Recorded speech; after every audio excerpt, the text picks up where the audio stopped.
go. Up, up, up, up, up, up, up. Up now. Game 7, back to back. How are we feeling? How's everyone doing? Can you hear me now? Crazy game 7 last night. So glad I was working and not able to watch that whole thing live. I mean, complete debacle from Colorado. We are underway in Winnipeg. Who do you guys got? Who do you guys have in this one? And then also, who do you want to win? I have my wagers from before the series on Winnipeg, but then I won't lie, I did just hedge and throw a few bucks on St. Louis and parlayed it with the under for some nice juice. Yeah, I'm torn on this game, man. It feels like it's St. Louis. Like it feels like St. Louis is the pick. Just no Scheifele. I feel like here comes St. Louis. Oh, what a feed from Thomas. Quick save from Hellebuck. Deflects out of play. Want the Jets. Don't trust them. I want the Blues to win, but I've got the Jets on my bracket. I got Jordan Kyrou, anytime goal scorer. Can't wait for Hellebuck to throw again. He's been dread. I mean, it's such a crazy situation. Like a guy who's that good just cannot perform. It's like the yips. We'll see if he can make it right tonight. Oh, 2-on-1. The Blue score. That was quick. Jordan Kyrou right after John calls it. Oh my gosh, what just happened? Hellebuck lets in a goal on the first shot of the game for St. Louis. What was that? What was that? He thought, he thought Parayko was going to rip that. I mean, not a good look to start the game. You had him for first goal? Holy shit, that's big, John. You're cooking. Rip my bracket. Yeah, it's over. Have fun against Dallas. Dude, I did just get the vibe. Like, I don't know why you'd pick Winnipeg in this game. And it was crazy to me that St. Louis was plus 140. I put a few bucks on Binnington over 22.5 saves, too, by the way. It's Binnington, game 7. Like, do you really think Jordan Binnington's going to lose a game 7 here? Like, Hellebuck is so awful. Yeah, John has crazy luck right now. He's been on a heater with these anytime goal scoring bets. How we doing, Ryan?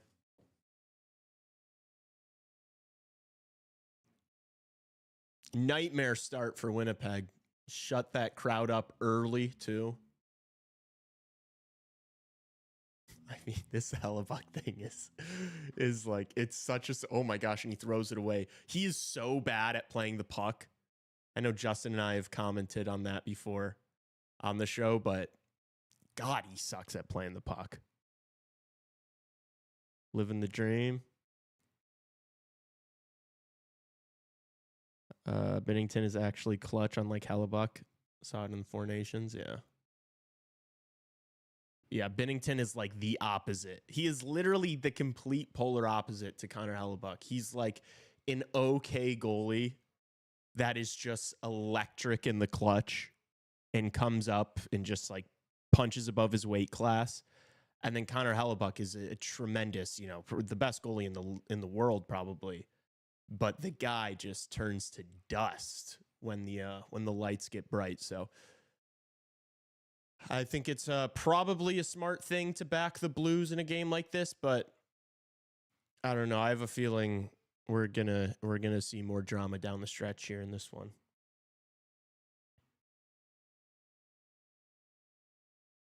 Winnipeg have it in the blue zone now. St. Louis is going to get it out.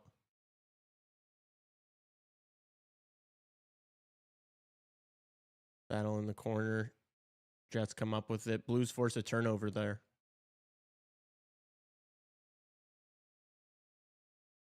Yeah, I like the way St. Louis looks early. Oh, that one could have been nervy. Little shot pass action from the blue line.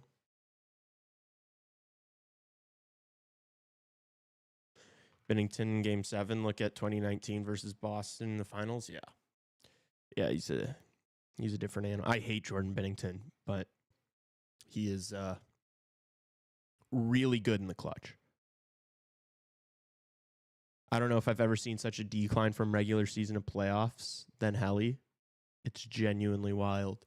I don't understand it. Like, you can't even wrap your mind around it because it's obviously like all mental. So there's no way to like really know what falls apart, but it's fascinating.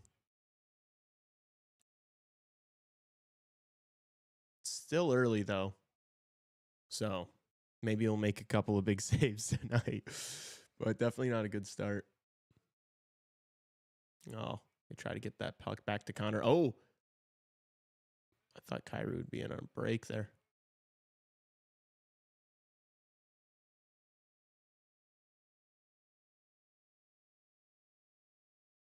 Nice hit. Jets get it out. Nemestikov dumps it in. Yeah, dude, and like the center depth with Scheifele out is, I mean, you know, it's pretty brutal now. Nemestikov being your 1C is a woof.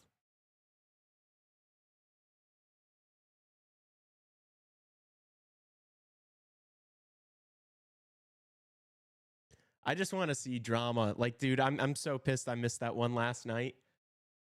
Do you guys think that was more I would love to hear your opinions. Was it more Colorado falling apart there in the third, or was it just ranting greatness? Like what percentage? 50-50. 50-50? Smack dab down the middle?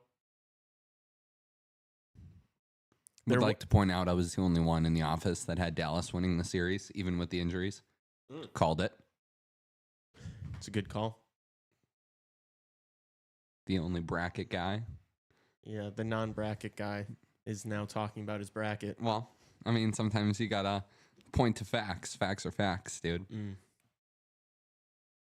The Colorado hype was overdone to... I don't think so at all. I think to great lengths. I think that's crazy. I think if they get through that Dallas team, they're in the Stanley Cup final. I don't know about that. I don't think any of these teams in the West are as good as them.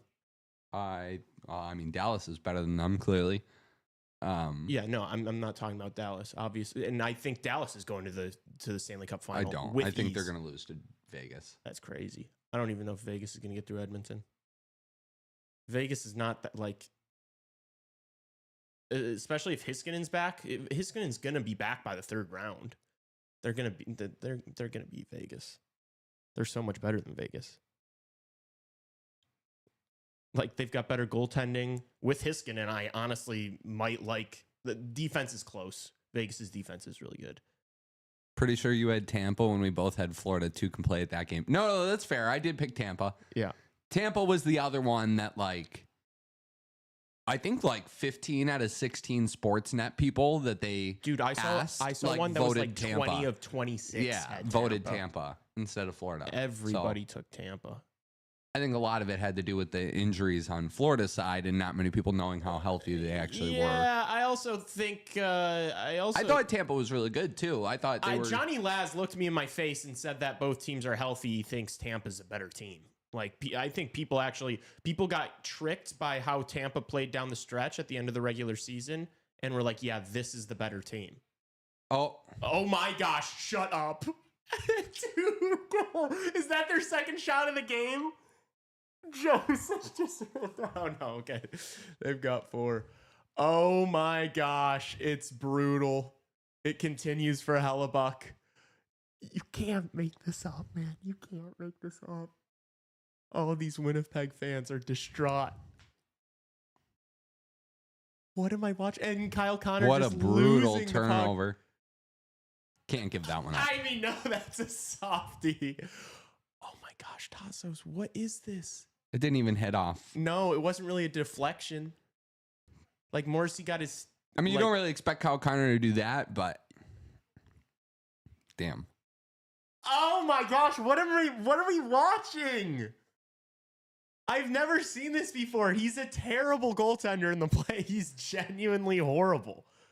Here's the thing about Connor Hellebuck that a lot of people don't really get, and I've been on this for like over 2 years now, is they play him too much in the regular season. I don't think you can attribute all that to I think a lot of it is this. Crazy. Well, I think a lot of they lean on him so much in the regular season and he wants to play. Like, if you ever watch like a lot of Jets hockey throughout the season, it'll be like a random Tuesday night against, like, it'll be perfect backup goalie situation game. And it's like Connor Hellebuck playing. Yeah, you know what I mean? It's not like he finished the year. Like, it's not like the last 10 games of the season he's putting up like an 800 save percentage. Like, he completely falls off in the playoffs. Yeah, but the games are different. Like, they matter, when you... That save right there, I don't think that has anything to do with his tiredness level. Like, I think that's honestly a bailout. Well, I think playing so much doesn't allow you to prepare for something like this maybe the way that he probably should. And... yeah, I understand the narrative. I just don't think it's even like 50% of what we're seeing. Like, it's a factor. It's a factor in there. I'd agree with you because they do play him too much. Well, I mean, clearly the answer is not he's a bad goalie. You know what I mean? Like, that's not the answer. Well, no. He's going to win the Vezina. The answer is clearly he's a bad goalie when the lights are bright. No, when there's pressure on. I mean. We've got a pretty large sample size to know that that's the case. Yeah, I don't know. The Jets have been playing bad too. They may just like not be that good either. Yeah, I never thought the Jets were that good. They may be Hellebuck merchants. That may be the only reason they get to the playoffs or do as well as they do each year is because he plays 70 games. Yeah, I mean, it's probably true. I been thought that they were top heavy and just like, but. He falls apart. He completely falls apart, and we've seen it time and time again. I don't know. What the helly? Folding like origami paper under the pressure. Lights too bright. Pressure burst pipes. Yeah. So like, and here's another name that, a lot of people aren't really gonna point to, but like if you look at Andrei Vasilevsky's numbers, he is pound for pound, for my money, the best goalie of this generation. Yeah, hands down. Yeah, well, when he's at his best, you can Shesterkin and whatever all you want. Hellebuck, like the standard is Vasilevsky. Everybody sort of falls somewhere in line after that. Go look at his playoff numbers. The last like 3 playoffs. Well, they haven't been very good because, especially the past couple. Okay, so. Yeah, but the thing is Vasilevsky's got Stanley Cups. Yeah, but look at the teams he's played. You know what I mean? Like Connor Hellebuck's never had a team like those. I mean, I appreciate the dialogue you're sparking up. I'm just saying, like, people would never say like Vasilevsky's a bad goalie in the playoffs because of how bad. And even if he's bad next year and the year after that and the year after that. And it adds up to like 4, 5, 6 years in a row where he's not good. Nobody's still ever going to say anything that he is a bad goalie in the playoffs. Like, I think... Well, yeah, because he's won. I guess. But what I'm saying is all it takes is one run to like change the narrative on somebody, Yeah, but if again, this is the classic, if my grandma had wheels, she'd be a bicycle. Like, yeah, if Connor Hellebuck took this team to the Stanley Cup final and won a Stanley Cup, nobody would say that he's a loser in the playoffs. But Connor Hellebuck is not taking this team to a Stanley Cup final because he is straight up ass in the postseason. I mean, Carey Price never did it until he was like on his literal last leg of playing hockey ever. I don't know. Now, off the top of my head, I don't know what Carey Price's numbers looked like during the postseason throughout his career. I just don't know it. I'm sure they were better than Hellebuck's, but he still wasn't like, they weren't like winning. They weren't going to the conference final every year. Hellebuck has let in 23 goals in 6 games. Yeah, I know, but like people are going to vote him for the Hart this year too. So that's not. I am not saying that Connor Hellebuck is not a great goalie. I am saying that he completely folds under the pressure. Yeah, maybe. He's a different guy in the playoffs. Yeah, I just like nobody plays as much as him. You know, nobody like in the era of like tandem starting and like, you know, they literally by definition run him into the ground.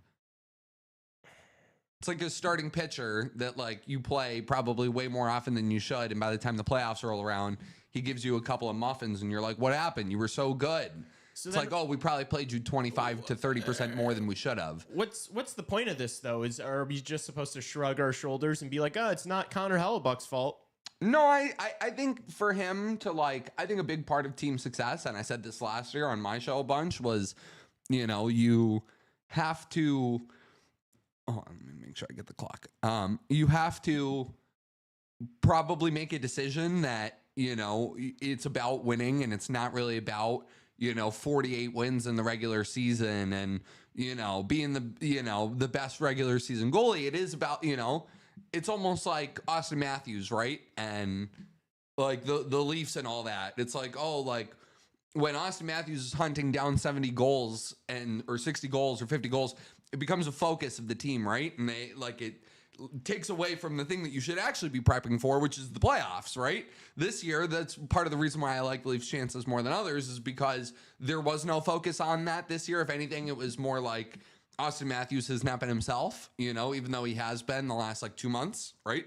Was most of the year he's not been himself. So I think if they truly are to win a Stanley Cup or go far in the playoffs, the Leafs, are we talking about the Leafs? The Jets. Okay. If you are to do that, you got to be like, hey, you know what? Vezina, no Vezina, 30 win season. Like, you know, play 50 games, dude. Play 45, 50 games. Like, find somebody that's a little bit better than Eric Comrie to be able to back him up and play 30 games, you know, 35 games at least. To, you know, how many games did Eric Comrie play this year? I bet he played 12. Well, what happens if Winnipeg does that and then lose in the first round again and Hellebuck puts up in, you know, an 825? Well, then, you know, I think it gets louder and, you know, I don't think like I don't know, dude. Like he's the best player on the team and they're missing their second best player on the team right now in Mark Scheifele. So yeah, no, it's a factor. And it's game 7. Of course, the Blues were going to come out hard. I just think everybody's going to like dump on Hellebuck. And you know, it is definitely weird. It is definitely weird, but there's a lot of things. I mean, these stats, I mean, the stats are the stats. You can't just be like all these excuses and all the we can talk about the reasons why it's occurring, but at the end of the day, it's happening. He's completely just falling off the map in the playoffs. I guess they also got pumped like 6. You know what I mean? Like, I don't know. Yeah, dude. If you're getting pumped, like you're getting pumped.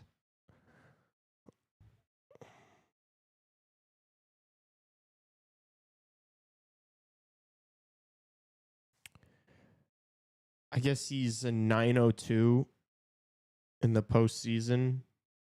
Is his career save percentage. 3.01 goals against. Like, what are his regular season numbers? I bet a lot better than 902. Regular season stats.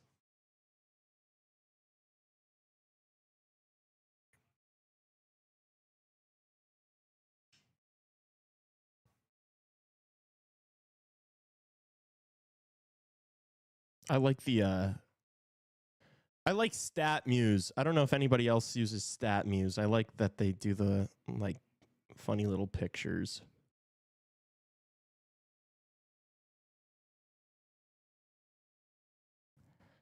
Yeah, I mean a career 918, 2.56 goals again. I mean it's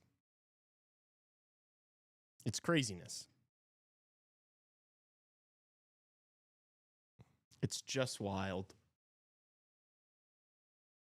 Yeah, I think it's easier to dominate for stretches over the regular season. Like, yeah, dude, I don't know. Like there are certain that cases. Second goal was a soft goal. Yeah, but like Kyle Connor also coughed the puck up. Like that's a savable puck. But like you can't also like cough the puck up in the middle of the ice like that. Like yes, but if we're talking about a guy that might win the Hart Trophy, I mean, forget the Vezina. He might win the Hart Trophy. Okay, but this is like easy. But this is Kyle Connor too. Like you can't be doing stuff like that. Tassos, every single game, he's let in a soft goal. Yeah, but like I don't know. You can't do that. You can't do that in the playoffs. You can't let in a soft goal every single game. You're not going to win anything. It's crazy.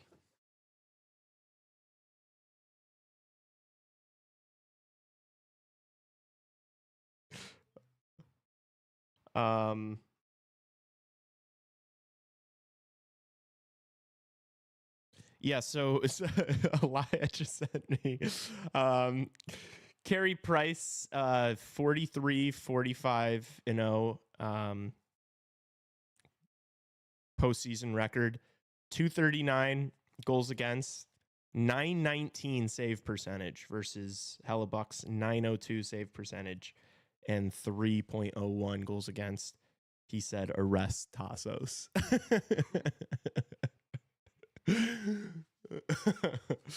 Arrest him. Lock him up. 919 versus 902. We are not talking about the same thing here. Uh-oh. Blues might be. Oh. That one goes wide.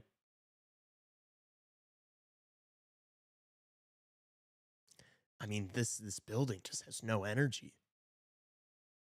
The body language on these Jets players, too, is just like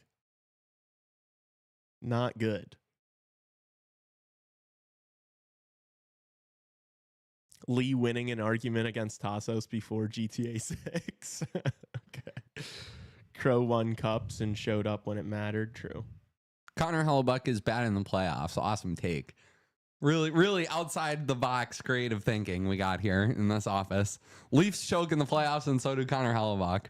You guys are really reaching in the reaching deep in the bag for these takes. Tassos, if that's like the thing, it doesn't mean that like the reaction should be let's argue a terrible point. Like, well, no, I think the Jets look at this being, first period. The Jets have been awful, dude. If Connor Hellebuck being ass in the playoffs is like such a bad is such like an easy low hanging fruit. It is low hanging fruit. Well, it's like what the hell are you gonna talk? It's the biggest storyline. Look at the team, dude. They have 3 shots on goal, and I can't remember a single one of them. Like they haven't started well, but it's like. Your reaction to that is, oh no, it's not Connor Hellebuck's fault, is a weird take. No, I'm not saying it's not. I'm just saying it's not just on him. Like it's not solely on him. Yeah, no, like it's definitely not solely on like him. Kyle Connor did cough the puck up to Matthew Joseph. This Winnipeg team is, I mean, I thought they were frauds heading into the postseason. It's a team full of chokers. Yeah, I don't think it's a team full of chokers. I think it is. No, I think the roster's just not very good. Like, they don't have much talent. They have one good line, and that's it. Yeah, but like I'm talking about the top dogs, like Connor, Morrissey, but Ehlers. Kyle Connor's been phenomenal this series. Kyle Connor's been amazing. Directly led to a goal against. That was a bad. Directly led to a goal against. That was a really bad Game play. 7. That was a really bad play. We wouldn't even be talking about that bad play if Connor Hellebuck made the stop, though. I don't know. I guess it's like a chicken or the egg argument. But look, well, no, one definitely came before the other one. This isn't like which one came first. Yeah, the one definitely came first, and then the other thing came. The one had to happen before the other one. It's just like They're a team full of chokers, and everybody's going to talk about Hellebuck, but nobody's going to talk about the other guys on the team. Because and the fact that nobody wants to play in everybody Winnipeg. talks about Hellebuck during the regular season. Like everyone talks about Hellebuck because he's, people are arguing that he should win the Hart Trophy and blah blah blah. Because he's the best regular season goalie. Yeah, that's why. Yeah, but then he's terrible in playoffs. Okay. And in a team that is built on their goaltender to be real, like this, the Jets have had success over the past couple years because of Connor Hellebuck. Yeah, but they had like one of the best power plays in the league, for a while this season, like Gabe Velarde and those kinds of guys. And yeah, so Scheifele did have a really good season this year. So did Kyle Connor. But if they're not getting the goaltending, it doesn't matter what the rest of the team does. Well, you could say that about any team. Yes, exactly. Yes. That's hockey. Welcome to hockey. Yes, so you could rename the game goalie because that's how important it is. So if any other team's goalie is playing atrociously with an .815 save percentage, letting in 23 goals in 6 games, you're gonna talk about the goaltender. Yeah. Okay. But to like, that's gonna be to take the same headline thing and like copy. You know what I mean? Like copy paste. Like, oh, Connor Hellebuck. Yeah, okay, we know. But like, dig a little. Dig a little deep. You want me to talk about the F3? I don't know. You got to dig a little deeper than. Dig a little deeper than I turn this game on. Connor Hellebuck, everybody's talking about how bad he's been this whole postseason. He lets in 2 goals in the first 4 shots of the game, and he looks bad. The first goal, what the hell is he doing? It looks like it was the 70s, just sprawling around. And then the second goal was a fucking muffin. What am I supposed to do? Not talk about it? It's such a strange, we have to. Okay, but what if the score stays the same the rest of the game? And if he's making big saves, I'll be like, yeah, it's big saves, and Winnipeg can't score. Yeah, I'm gonna shred this Winnipeg team. I shredded this Winnipeg team before the playoffs. I shredded this Winnipeg team when we played them in whatever that was, the third to last game of the season. Did I not? I was shitting on this team. I said this team is buns. They have no talent outside of the first line. Power play merchants and goaltending merchants. That's what they are. Like, they're not good, but they rely on their goaltender. And every time they get to the playoffs, their goaltender doesn't show up. So then they get screwed. It's like, yeah. No. I don't know. There's other things I think that go into like winning a playoff game and series. Yeah. Look, I winning one game on the road is probably, they got dummied in all 3 of the games. Like it wasn't, wasn't particularly close. No, for sure. And also I do not like the way the team is structured. Like I understand playing good defensive hockey is important, but you can't just the identity of all your forwards can't be playing defensive, reliable hockey because who's going to score the fucking goals?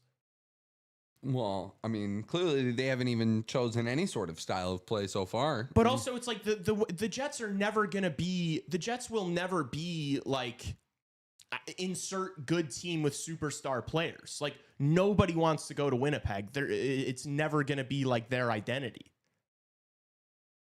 If Connor Hellebuck if Connor Hellebuck showed up in this playoff series, we probably wouldn't even be in a game 7.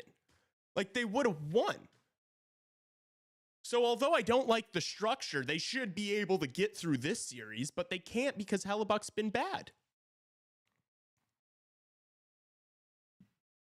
Yeah, I think there's like way more to it than that. So, but yeah, those are takes. Certainly. What do you mean there's way more to it? Yeah, I mean there's like how St. Louis plays, there's, the injuries, the play of like each and you're not sitting here watching every single Jets game. Like you don't really know how some guys have played during the regular season versus like what you're getting now. Like there are It's just not really even. I don't think the regular season is all that important, to be honest with you. Well, it's like you can just look at this Jets roster and know how thin they are up front. Like with no Scheifele, you've got Nemesikov as your first center, and then Adam Lowry, Morgan Barron, and Dominic. I don't even know who this guy is. They stink. They're goaltender merchants. I mean, it was like how the crazy run the Rangers had last year. It's like you have the best power play in the league, or one of them, and then you have, the best goaltender. And that gets teams far. Like, you can ride a goaltender and really good special teams really far. Like, you can have success in this league off of a good power play and good goaltending. And that's what the Winnipeg Jets have done. But it's not good enough in the playoffs. Especially when that good goaltender, it doesn't perform.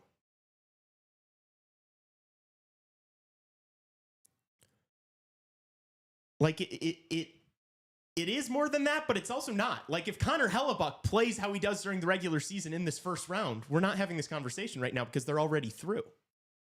And that's true. Like, are they? They've gotten pumped in 3 games, dude. Because Connor Hellebuck's letting up softies every single game. Yeah, but you're not going to win a bunch of 1-0 games, Lee. Like, that's not really how it works. You're not going to win 4 1-0 games. It's hard to score goal. If you're going through 3-minute stretches in the second period where your goaltender's letting in 3 goals, it's hard to come back from that. But if that's happening, you don't have control of the game already. Like, he's not like letting him in from fucking center ice, dude. That second goal was really bad. I mean, he saw that thing the whole way. It wasn't deflected. He just got beat. I agree, but that may have been the turnover of the fucking playoffs, though, so far. So.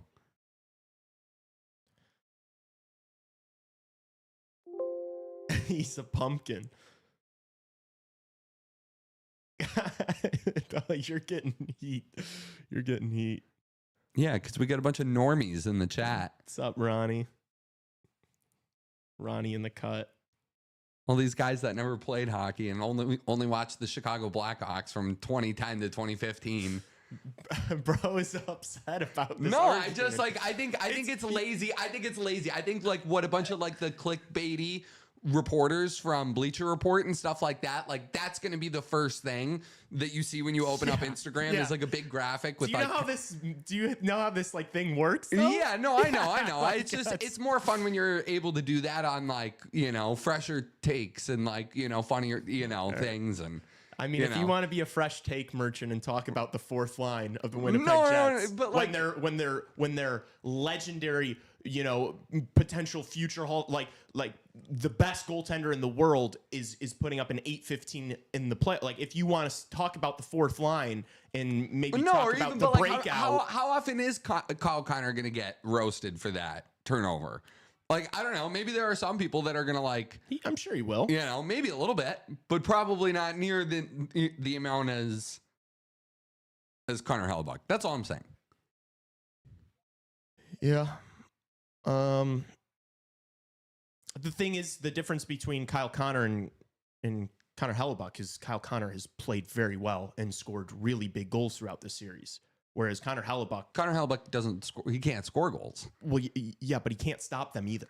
And that's kind of been the problem this series. He's won 3 games. It's not like they're on the brink of getting swept here. Yeah, but even the ones that they've won, like I think he had like more than a game where he's let in less than 3. Like he's letting them in every single game.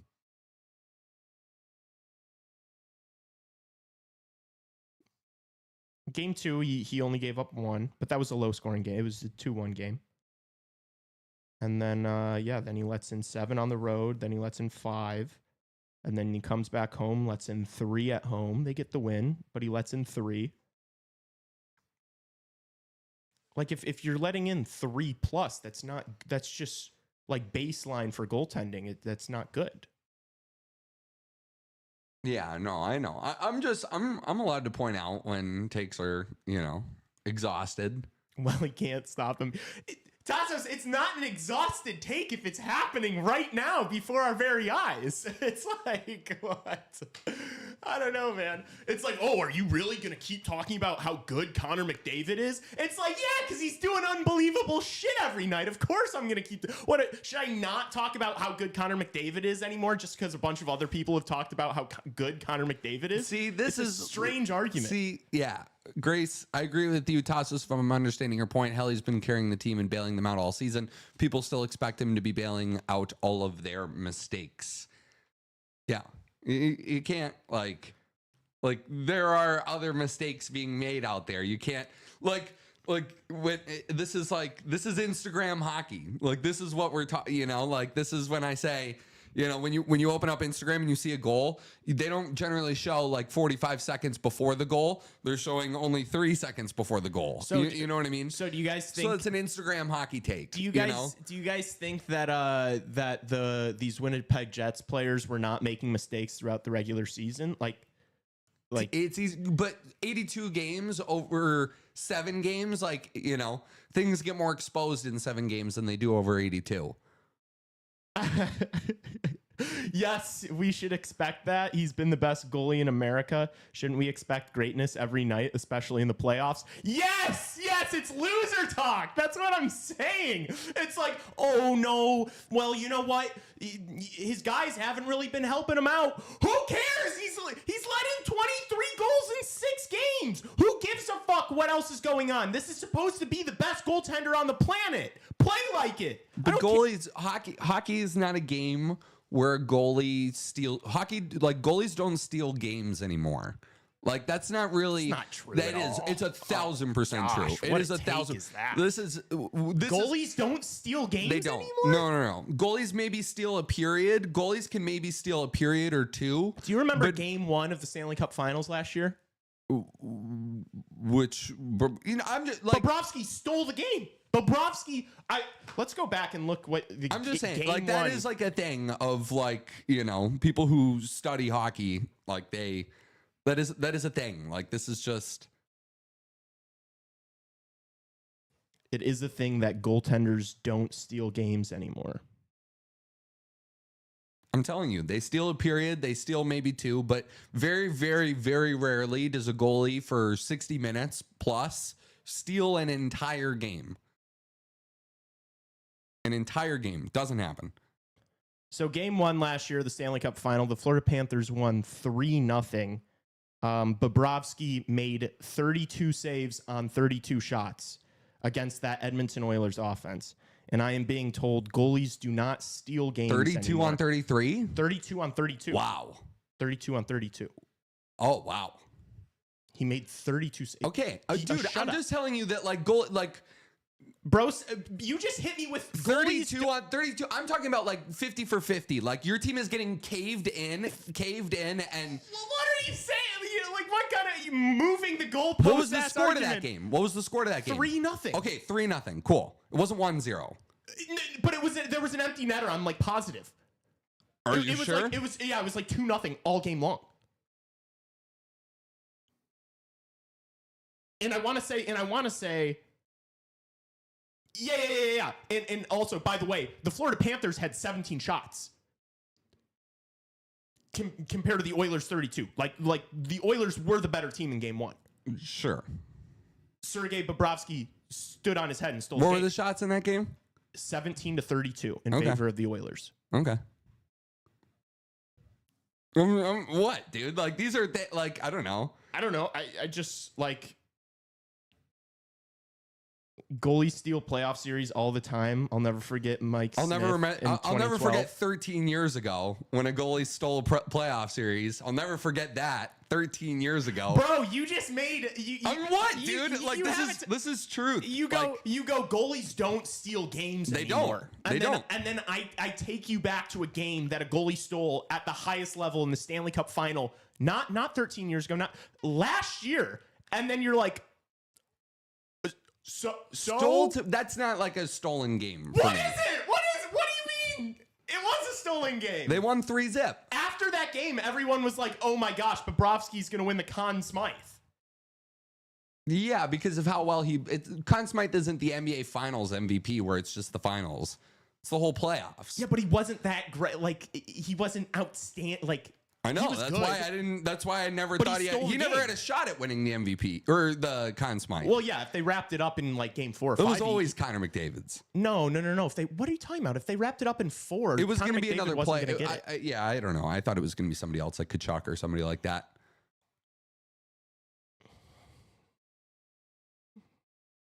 Hellebuyck Again, we're talking 15 years ago, dude. Luongo, Game 5, 2010. Like, there is no like Luongo and Marty Brodeur and prime Jonathan Quick, and goaltending's not like that anymore in the NHL. Like, it's just not. There's maybe like a handful of elite goalies, and some of them play on crappy teams. So you're telling me that on those Tampa Bay Lightning Cup wins, like Vasilevsky didn't steal any of those games throughout the playoffs? He probably stole like a couple, but he didn't have to steal like half of them. Like that's all. Like they.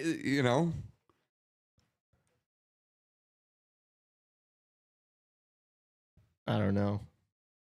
I don't know what the argument even is anymore. It's all on the team. Like it's all about you can't. You need a certain level of like the Hawks won the goalie.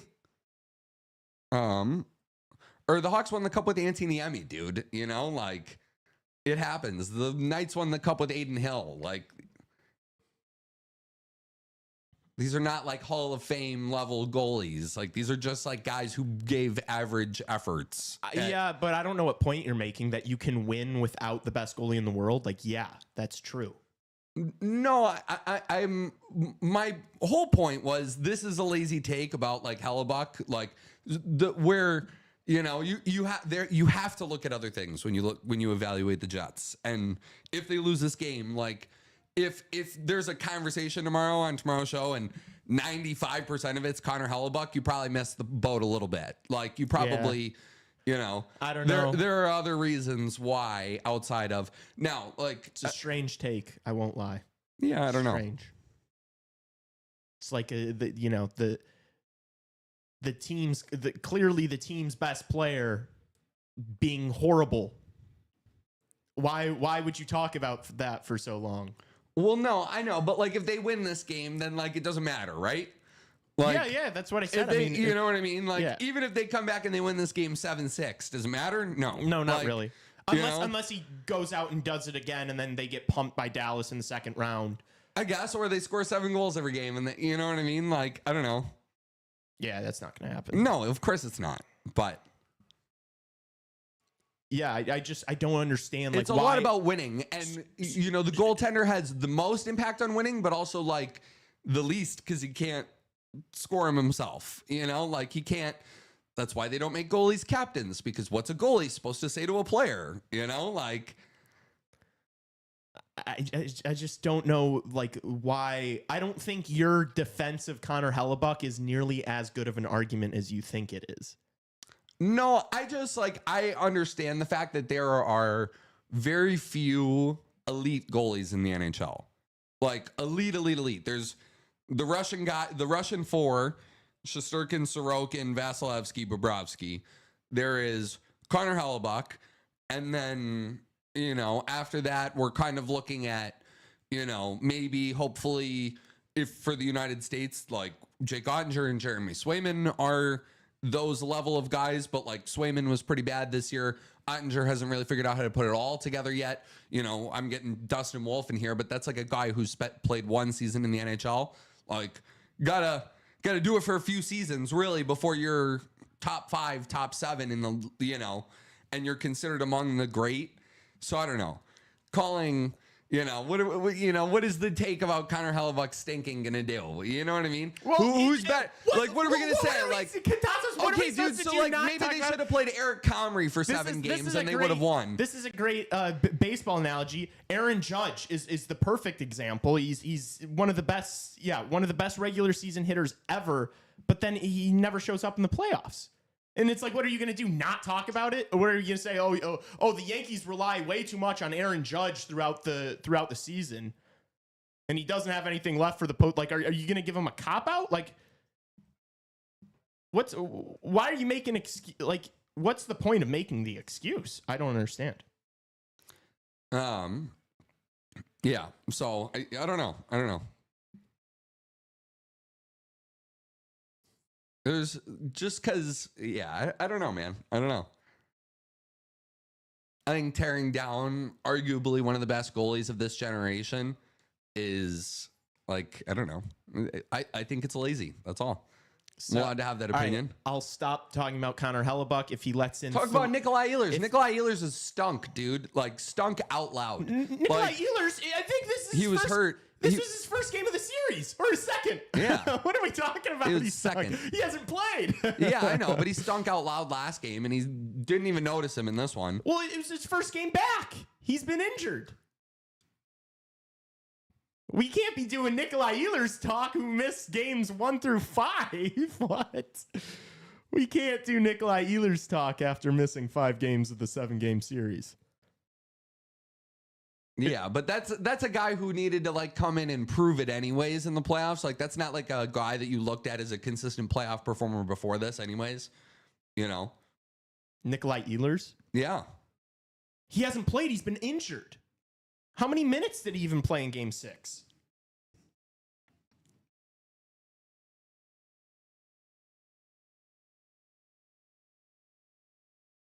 He played 16 minutes in his first game back. Yeah, I mean, I don't know. I don't think I'm going to point the blame at that guy. Like, you got to understand, Tassos, they were the best seed. They were the first seed in the West. If you get bounced by the second wildcard team, fingers are going to be pointed. You can't be like, oh no, Connor Hellebuck shouldn't be getting torn down and blamed by people. It's like, well, you're going to point the finger at someone. I guess I could point it at Kyle Connor. Should I point it at Mark Scheifele for getting injured too? If we're pointing at Nikolai Ehlers, who missed the first 5? I guess I'll point the finger at Mark Scheifele too for getting injured. Look, Connor Hellebuck has played in every single one of these games, and then he's gotten pulled in every single game on the road, and then he hasn't returned to the bench to sit with his team. He got pulled after the second period in game 6 and didn't come back out. I don't like that. I don't like that. I don't like that. Sit with your team. Look like a fool with your guys. Don't stay in the locker room. You do shit like that, I can't not talk about it. I can't not talk about the biggest narrative in the series. Because it is. Yeah, I'm looking at the numbers of some of these other guys. Luke Schenn, -7 in 6 games. Yeah. We're gonna do Luke Schenn. We're gonna blame Luke Schenn. This is we're gonna blame the veteran third pairing defenseman. Well, I mean, that's who you're putting out there. Dylan DeMello, not good. It doesn't make sense to me. You know, Alex Iafallo has 1 goal in 6 games. He's a -4. It's like I don't know, man. Adam Lowry, 2 goals, 0 assists, -3 in 6 games.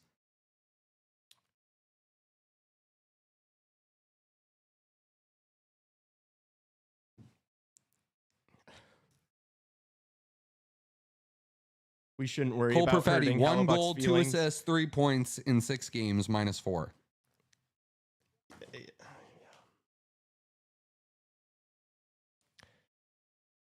Yeah, I don't know. Like, I don't know. This is what you need. Nino Niederreiter, same thing. 2-1, 3 points, -4, 6 games. How's Kyle Connor? That's your best player, though. Like, No. That's your best player playing like your best player. That's why I'm not pointing the finger at Kyle Connor, because he's been tremendous. Whereas Connor Hellebuck, who is your best player, right? Connor Hellebuck's the best player. It's not Kyle Connor. It's Connor Hellebuck. Connor Hellebuck's been ass, whereas Kyle Connor hasn't been. Kyle Connor's been delivering. Luke Schenn of all people. It's well, that's who they're putting out there. Like, is it? I mean, how much time on ice is he? Kyle Connor has 6 of his 9 points in 2 of the games.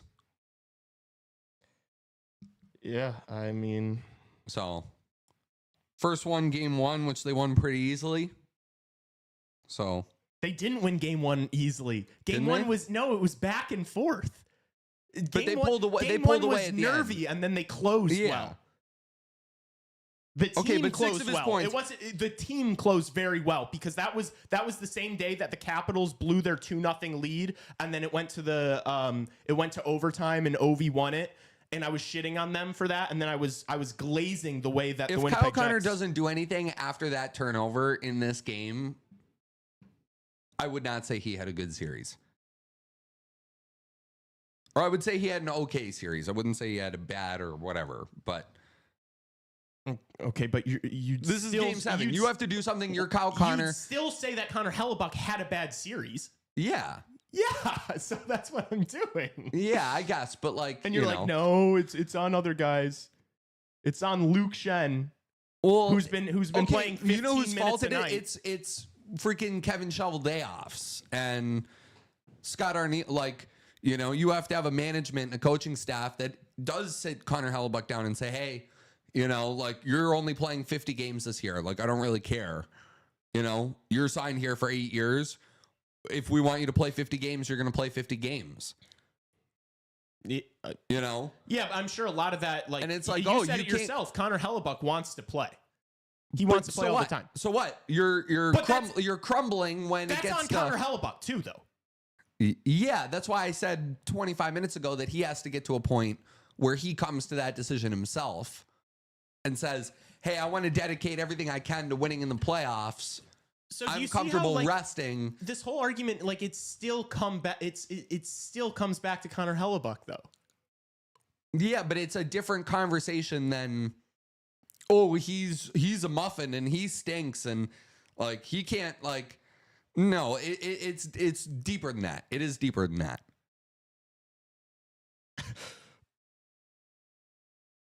Yeah, rocking an 800 save percentage is nasty work. I mean, it's just not. That's the hockey team just isn't good enough. Like St. Louis is the hottest team in the NHL the last month.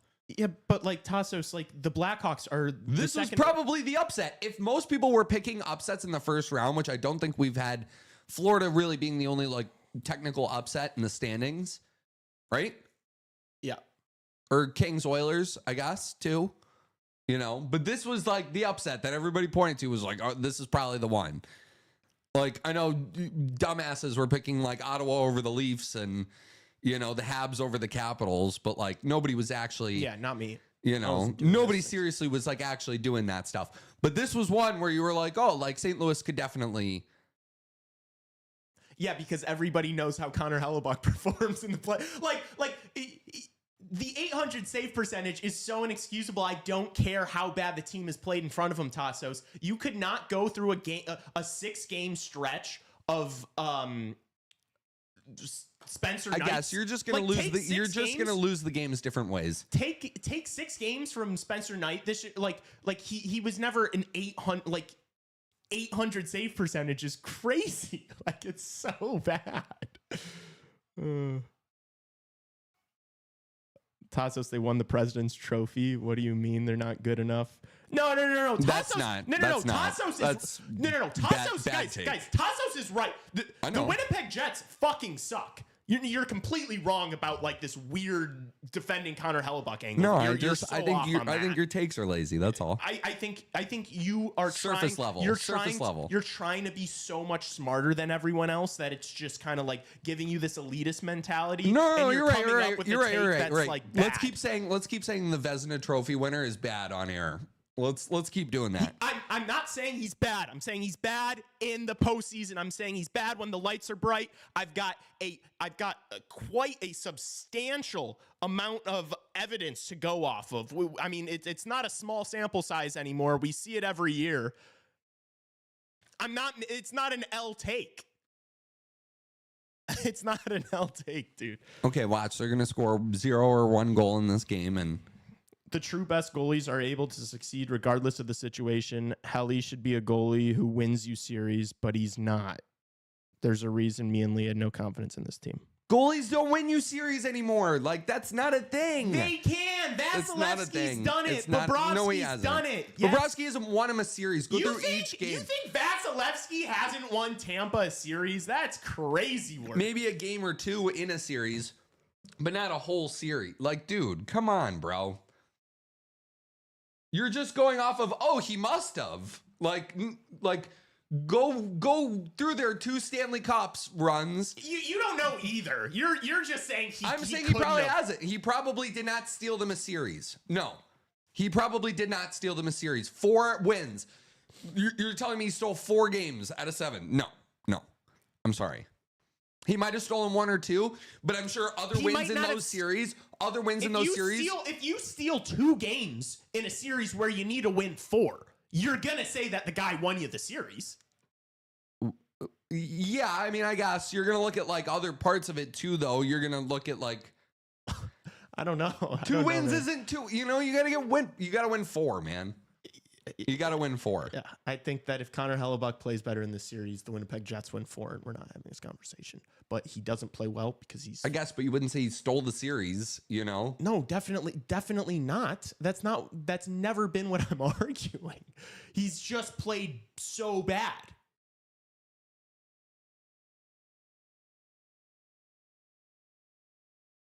Like... Even if we want to go off of the 3 games at home for St. Louis, they've rocked them, and you don't let's say we don't blame Connor Hellebuck for those because the Jets got dominated, which they didn't in any of those games. Really, it was really just like 3-minute stretches where they'd close their eyes and blink, and then boom, you're down 3 goals. But let's just throw those out the window and act like they never happened. You still got this game 7 where you're down 2-0 right now, and the 1 goal was really soft, and the other one was a head scratcher as well. I don't know where I'm supposed to take it. Yeah, I think good teams overcome those kinds of things too. Like this Jets team isn't really like, shining through the battle through adversity here. Price did take the Habs to the 2021 Stanley Cup. That was like... That's Carey Price, though. That's the guy, but that's the guy. But that's the one guy that does it. Supposed to be the guy, but he's not though. Like he's not. I know. Yes, that's what I'm saying. But nobody's saying Connor Hellebuck is the like Vasilevsky is a cut above the rest. Do you understand? And like after him, there is like the group of elite that is. He might win the MVP this year. Yes, but okay. Like Vasi is like the standard. Then you have the Shesterkins and the Hellebucks and the other guys that win the Vezina, but haven't really dominated in the playoffs equally as well because it's hard to do both. Yeah. He's not Vasilevsky. He's not. Nobody is like Vasilevsky is this generation's Carey Price. Like that's a guy. And that those are guys that have done well in the playoffs. I guess Vasilevsky he probably shouldn't have even gone to the. They got dummied in the final. What are you talking about, dude? They got dummied in the final by Montreal, and they got lucky. Like they played the Leafs and then the Jets in the first 2 rounds of the playoffs. So now you're saying Vasilevsky isn't that good? Like, do you realize I'm talking how about you're going? Price. I'm talking about Price. Like that run wasn't like he didn't. They played the Leafs. Yeah, because his team was fucking garbage and he dragged them there. I guess they swept freaking. Carey Price has been on such bad Montreal Canadiens teams that he's basically 500 in his playoff career. He's got like 90 games played, and he's basically even. He's basically gone 500, yet he's still put up a .919 save percentage. Okay, what I'm telling you is that like Carey Price did drag Montreal to the final that year, but it was like the easiest path he could have taken, and then they faced a real team and got their asses kicked. So that's not good for your argument, though. Especially after the goalies can't win you games anymore. Goalies can't steal and then the one games. time the best goalie of the generation did it, he didn't do anything. Like he didn't win. The one time the best goalie did it, he didn't win, guys. That's how the story ended. And the guy with the really good hockey team won. Shocker. Dude, I think you are digging yourself into a hole here. I don't think that... You're right. You should write an article for tomorrow morning about how bad Connor Hellebuck is. Yeah, and you should write an article and talking we'll about it, how Connor Hellebuck hasn't been that bad and that the goaltending position just isn't as important as it used to be because they don't steal games anymore. I'm sure that article will smash, dude. That'll be a fucking hit, dude. Dude, okay. It might get some hate reads. Again, people that are listening to other people than just you talk about hockey are, going to have more nuanced takes about certain things. Listen, I think anybody who is watching this channel right now is not. They've been watching you and casual. Justin talk about hockey Yeah, they're not casuals. If they found this show and they watch this show, they're not casuals. They obviously care about the sport a lot. I think that I think you're trying to do too much with this argument, and you're not right. And since we've talked, the Winnipeg Jets have done since we began this conversation, the Winnipeg Jets have done absolutely nothing. Shots are even 9-9, yet Jordan Binnington has made all 9 saves where Connor Hellebuck has And how many not. of them do you remember? 0. Well, I remember the softie that Connor Hellebuck led in. No. I said how many Binnington saves do you remember? I've been arguing with you. So I've been watching the game. Have you? Yeah, somebody's got to do the clock. So, how have the shots been?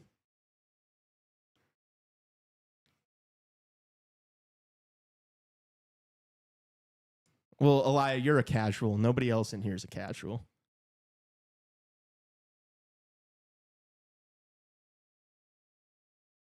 Hell, he can't even clutch up against a wild card team. It's like you just got to win one, Oh, you know what he should do now? He should streak it up the ice and try and shoot one in the net. Well, the least he could do is just keep the pucks out of his own net for the rest of the game. And if he does? Final score 2-0. I mean, one off of the most brutal turnover I've seen in 2 weeks of watching the first round. So it's not on Hellebuck? That goal's not on Hellebuck? No, not at all. It's the turnover, dude. It's the turnover. Which came first? It was a savable. Was it a savable puck? Yeah, but it's not. If the turnover doesn't happen, it was a savable puck. But if the turnover doesn't happen, what doesn't happen? Can we go back to the first goal too? When you go, what the hell was that? Yeah, I mean, I want that one. I want to watch again. Like just I want to watch flipping around on his belly. You have to watch these more than like once or twice. You gotta watch it a few times and really like slow it down, like replay it.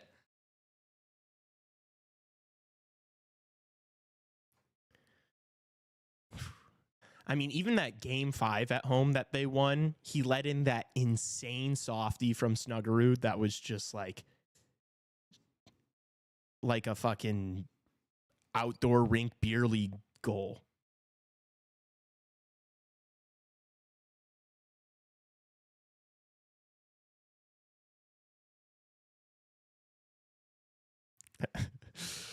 Oh, man.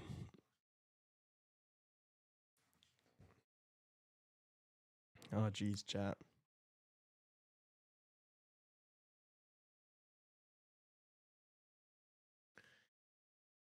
Where do we go from here?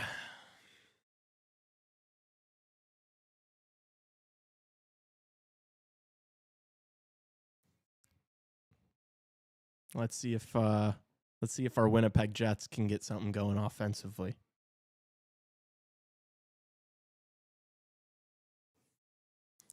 Gonna lock in now. Gonna start watching now.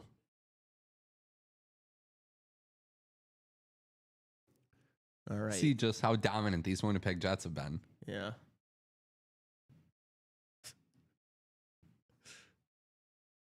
Oh, dude.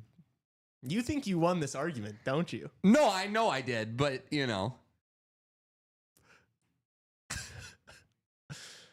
the Jets have not been the better team 4 out of 7 games in this series. They have not. So they deserve to lose. Like that's the end of it. That is the beginning and end of it. They have not been good enough. They missed a bunch of players. Their goalie let in some softies. Like, add it all up. You're not. Don't say that. Don't say that. No, but there's a lot it's of too like. easy to say that. Huh? It's too easy to say But that that's the goalie like led when in a you lot of include it soccer. as like one of many reasons, it's a thing, you know? But when you headline it and say this is the only reason and he lost them the series, But like I think that's still. It's case by case. We're not talking about any team. We're talking about the Winnipeg Jets, who everyone knows relies heavily on the best goaltender in the world in Connor Hellebuck. I guess they were the best team in the NHL. They shouldn't have been, like, you know what I mean? There should have been other things that drove this team to be successful.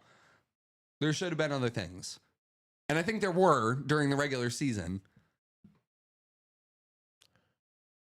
Puck's bouncing up on them there in the neutral zone.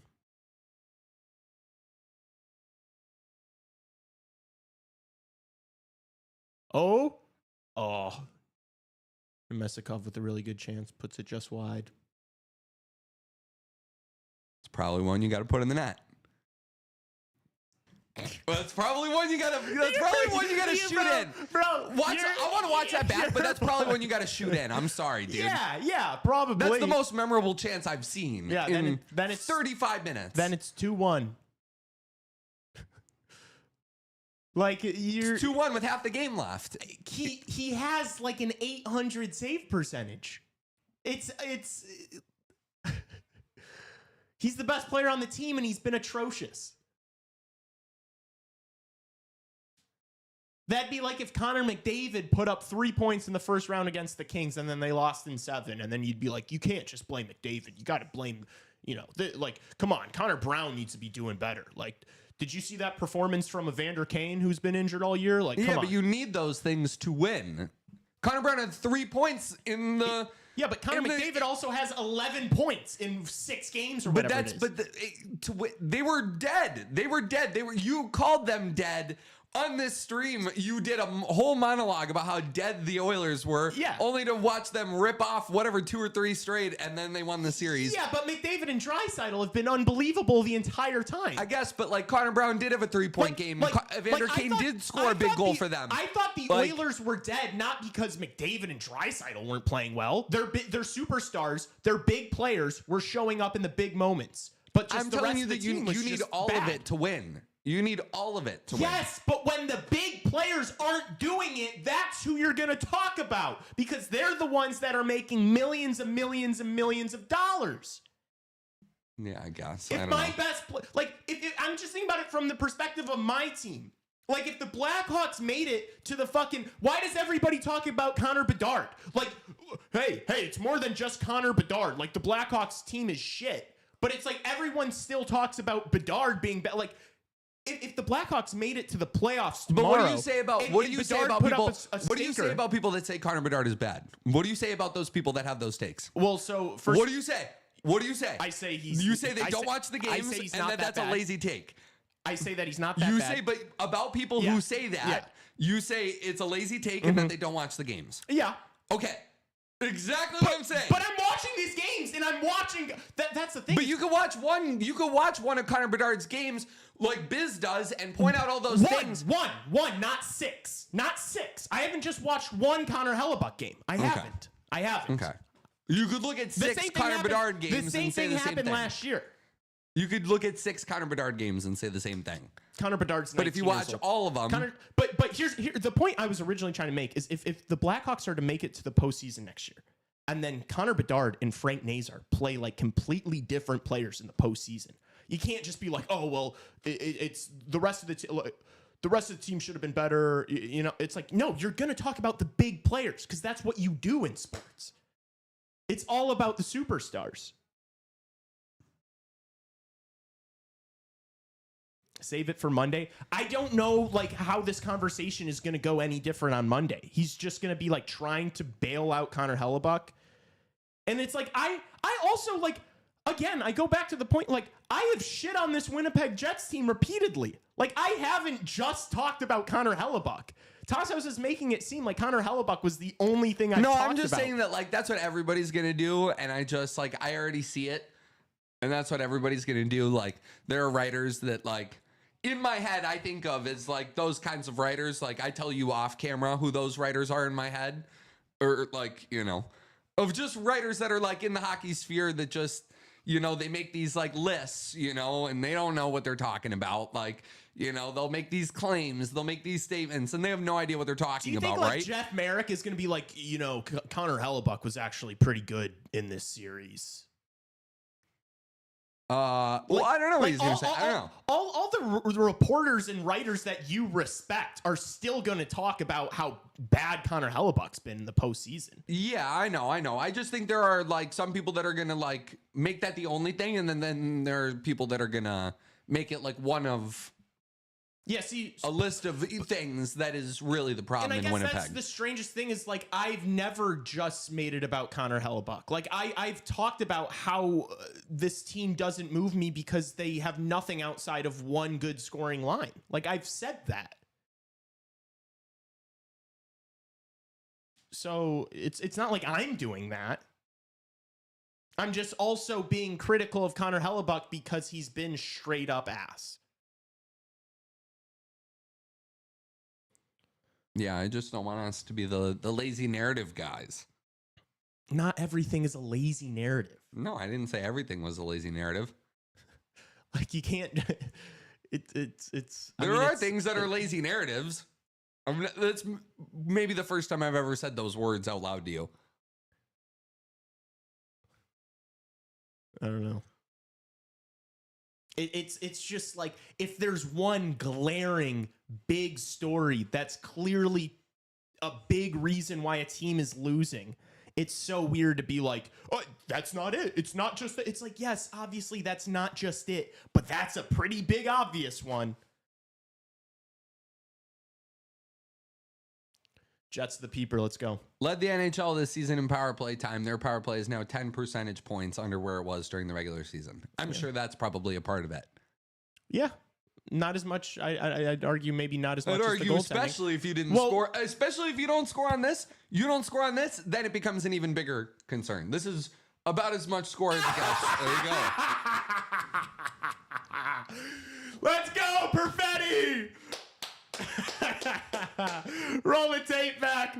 Roll it back. Oh, yeah, you got to score on it. That's what I said. They did. They did. Good. They're still chasing the game because of Connor Hellebuck. Actually, they're chasing the game because of Kyle Connor. Okay. Right. Yeah. All right. It's 2-1 now.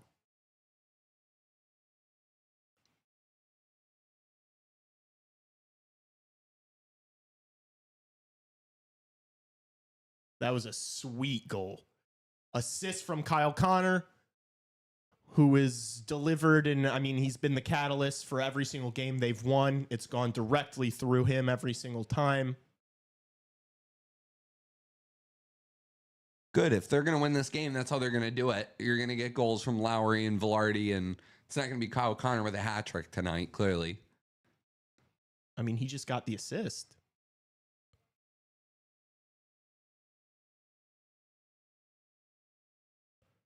Parayko misses the net.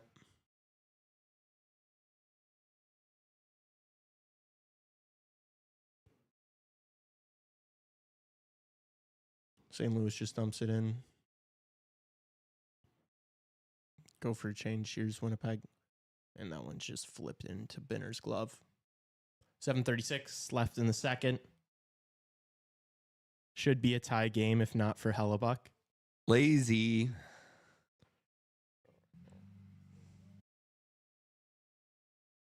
Like in these game sevens, like one goal is could be everything. To start the game like that, you're just shooting your team in the foot. Yeah, it was a really bad turnover from Kyle Connor. He makes up for it, though. He gets the assist. On the power play, yeah. Now it's like, now Hellebuck needs to make a big save. If Hellebuck makes a big save, maybe a couple of them, doesn't let another one in, that's how you beat the allegations.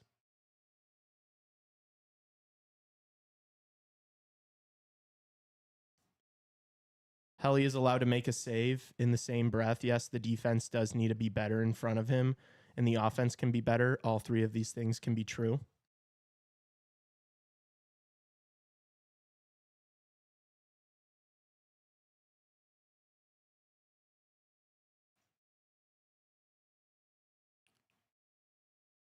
Now this crowd's coming to life a bit here. Oh. Blows an edge.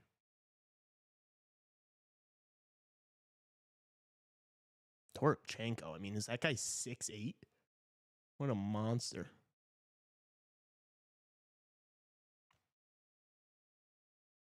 Good stick there. Jets get it out of the zone. A couple of their forwards are able to get off for a change. Nicoletti brings it in.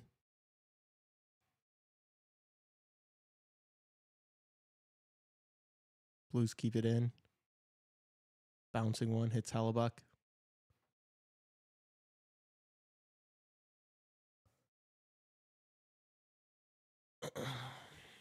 Oh.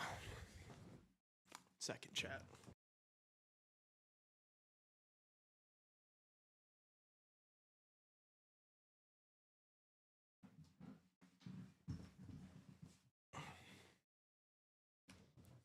That goal was nasty.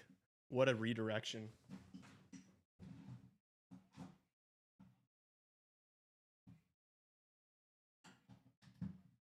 I like that Perfetti.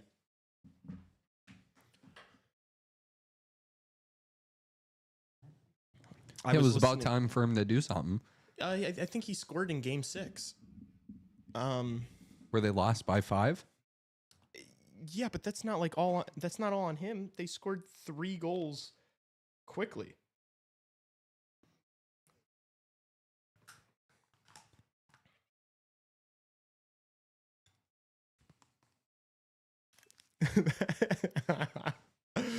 Oh my gosh. What? Just these guys, these comments. Well, that goal did not shut me up. I said a guy. So I said a guy that had to do something, needed to do something, and then he did it. Like, good. You're like the reason why they're not winning the series is I didn't say Cole Perfetti is bad. This power play needs to be better. It does. Better score right now. Yeah, and then it scored as you were finishing up the sentence. Like, good. It needed to score, so it did. So if their power play's been really good all year, but then it's been not quite as good in this postseason, like the gap of which, you know, those it's not as big as the goaltending gap. Like, what do you mean? Like, it's 10%. It's about the same as the percentage points off of Connor Hellebuck's save percentage. No, Connor Hellebuck's save percentage is at like 800. His save percentage during the regular season was like 920. It was the best save percentage in the league. Oh, I guess, but I'm not like, you know, if they were going to win this game, it was never going to be a 1-0 game. He was an 8. He was a 925 during the regular season. He was a 925. You're going from a 925 to an 815. Come on. That's insanity. That's so much more than 10% on the fucking That's about peeper. 10%. 92 to 81, brother. It's 10. You fucking moron. So more. You fucking moron. That's 11. I said it's about the same. You fucking moron. But it's not. Like, it's not. It is. I think you've lost this argument. I don't think so. If the Jets get some big goals from some big players that haven't scored yet much this series like that, they're going to win. If they don't, they're going to lose. If Connor Hellebuck lets in 5 goals, they're going to lose. Okay. I bet you he doesn't let in 5 goals this game. Yeah, well, I'd hope not too, but he's not going to let in 5 goals. He may let in 1 more, maybe. That's probably too in a game that the total goals is 5.5. Unfortunately, letting in 3 goals is too many. Yeah, I guess. It just is. Let's talk about future Blackhawks legend Michael Musa. I hope they draft Schaefer. Oh wow! I can't wait. Chat's really gonna Matthew Schaefer. Your likability, according to chat, has really skyrocketed this stream. That's all right. Matthew Schaefer is going to look incredible in a Hawks jersey. We're going to be streaming. We're streaming the draft lotto tomorrow. Tassos is just baiting now. He's crashing out. I want them to get another top 5 pick too and use it to draft Anton Frendel. Yeah. And Matthew Schaefer. Honestly, wouldn't even be that bad of an outcome. I do think that if you end up with Schaefer, like, you're like, oh, I hope the Blackhawks take the best player in the draft. Got you guys. Like, if Schaefer falls to 2 and we get Schaefer, that's not a bad thing, chat. No, the Hawks pick 1 and they pick Schaefer. The Hawks pick 1 and they pick Schaefer. I'm not going to lose my mind like a bunch of other people will about that. Because then all of a sudden, like, Alex Vlasic is going to be a number 2 in the NHL. Like, he's a prototypical number 2 in the NHL. Of what 2s are in the NHL now, that's Alex Vlasic. If you get Matthew Schaefer, Alex Vlasic becomes your number 4. Like, the Blackhawks will have if the Blackhawks get Matthew Schaefer, they're undeniably going to have the best defensive core in the NHL for a long time.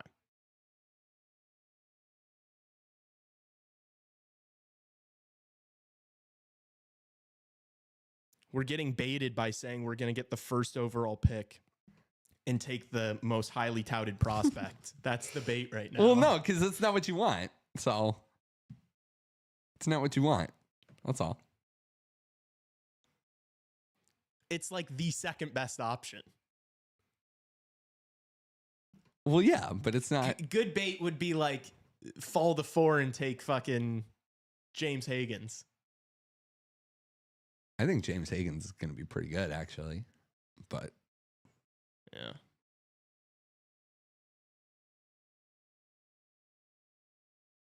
We'll see. Needs another year at college.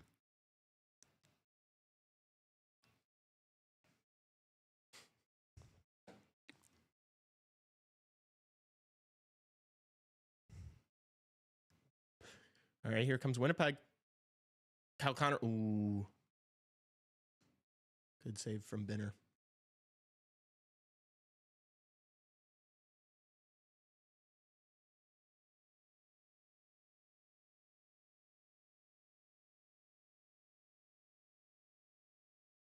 Jet's going to get out.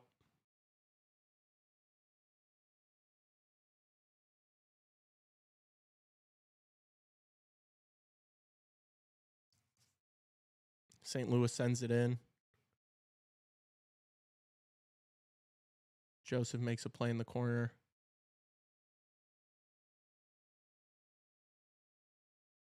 Battle in the neutral zone.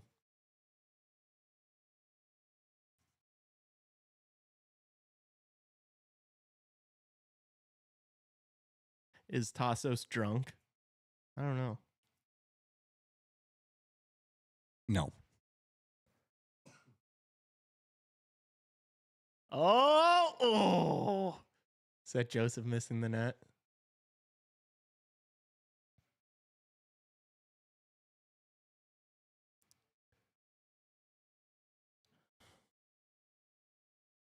Winnipeg with 9 scoring chances this period compared to St. Louis's 7. They've converted on theirs.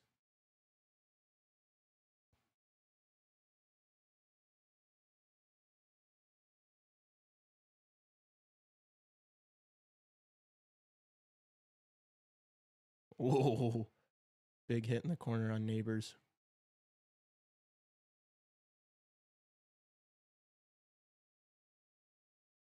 Oh.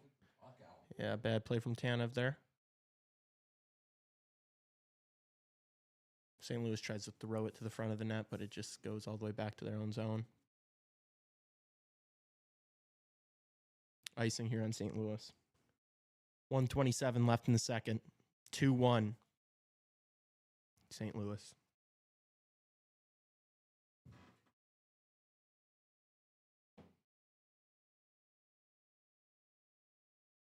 Montreal won the lottery in 2022. That's how you know it's not rigged.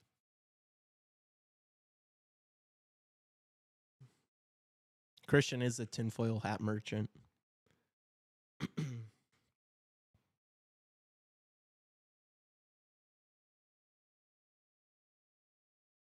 Yes, better rage bait would have been saying to take Reddy Murtka at number 1 over Schaefer or Misa.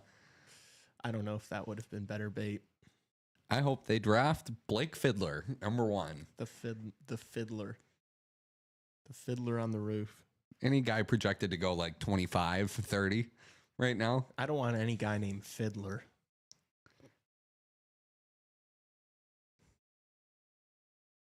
That's what does it for me. 45 seconds left in the period. I want them to try drafting Gavin McKenna. Oh, and St. Louis scores again. Let's see. Who should we blame? Let's take a second, watch the replay, figure it out. I think we should blame Hellebuck right away, dude. Yeah, I mean, why not? Yeah, blindly. Let's blindly blame. He should have stopped it, dude. Let's blindly blame him. I didn't see it. I didn't see it. Let's blame the goalie. Yeah, let's see it. I mean, the defenseman lays down. He does the best he can up high. Kind of just beats Hellebuck glove side.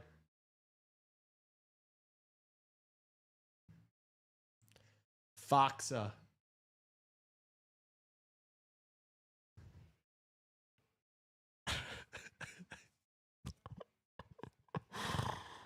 Oh my gosh, dude.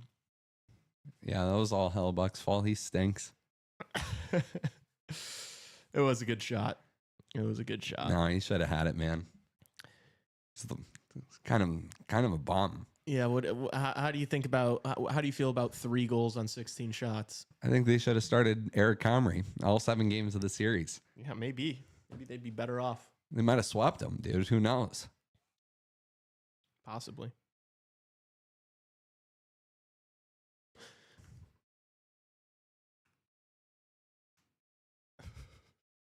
Still blaming Helly because it's funny. Yeah. Oh no. High stick there. Are they gonna? Yep, they got him. Draw blood. Draw blood. Sandberg, scratch yourself.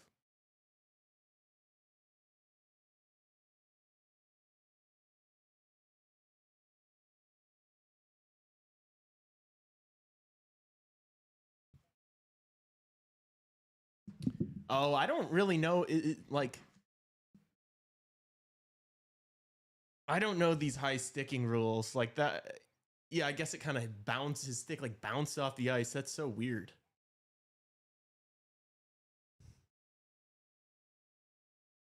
So they're not calling it because there's like follow through.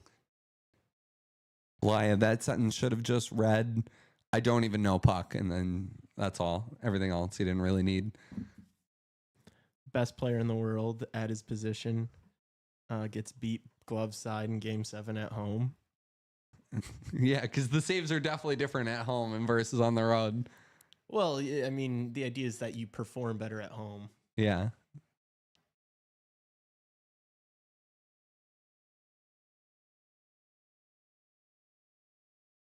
Ten seconds left. St. Louis has got to take a shot here. Oh, big boy block. Was that Shen? That's who we're supposed to be blaming, right?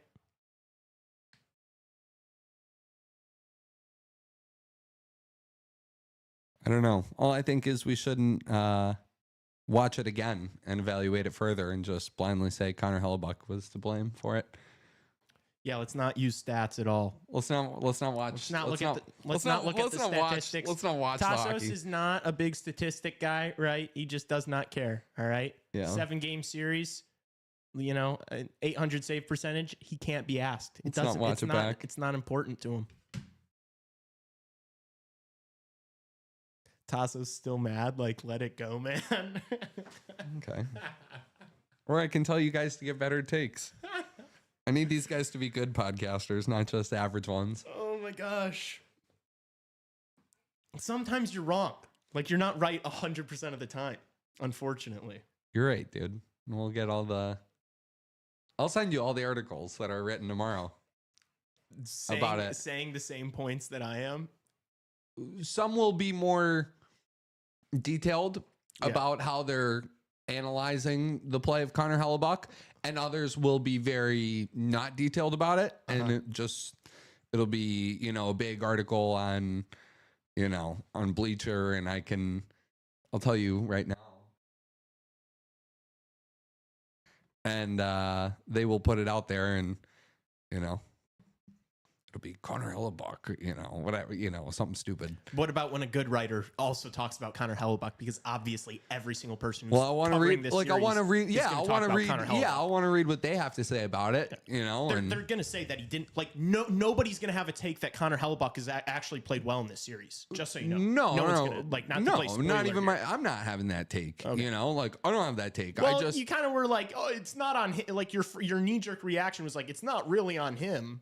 No, it's not on him to the extremes that everybody is making it out to be. It's not on him. I don't know, man.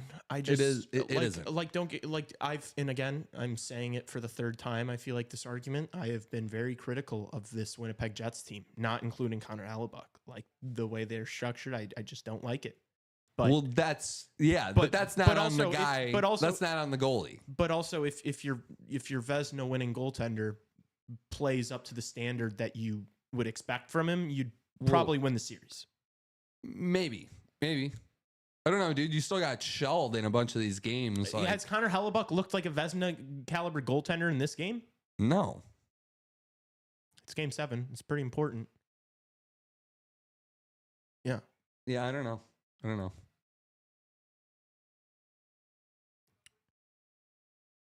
If they give the heart to Helly over Draisaitl, there will be more crimes. I mean, dude, it's going to get so much because I know it's like based on the regular season. But yeah, if he gets it after this, it's going to be bad.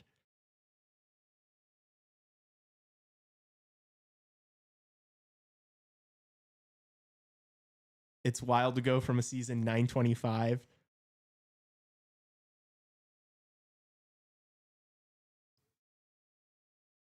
8XX.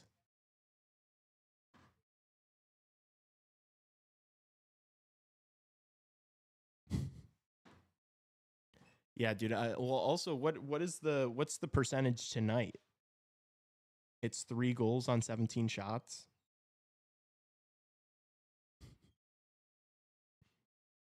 He left the room, chat. Chat, I don't know what else to say. All right, he's rocking an 8-13 right now in this game, which is so he was an 8-15 heading into he's been bad. He's 8-15 heading into this game, and he is right now through 2 periods sitting at a worse save percentage than what he came into the game with this postseason. So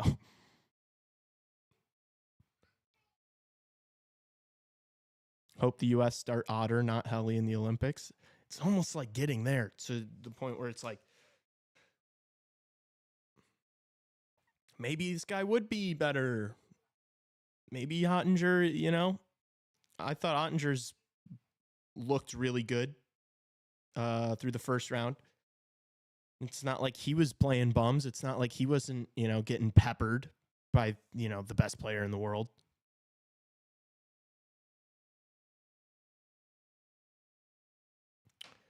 I just my whole point was never that this was just on Connor Hellebuck, but with that being said, if Connor Hellebuck plays like how he does during the regular season in this playoff series, it is a different story. Like, what happens if Winnipeg loses this game 3-2? It's like, you got to look back at the soft goals. You have to look back at everyone's going to look back at the soft goals. It was a terrible turnover from Kyle Connor, sure.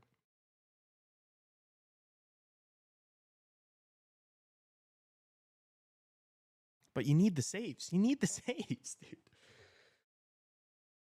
What happens when all these other guys that he respects are also everyone's gonna be talking about Connor Hellebuck? That's what I don't get. Every single person's gonna be talking about it. Like there's not gonna be journalists or analysts or former pros that are like, Connor Hellebuck played fine. Like no one's gonna say that, obviously.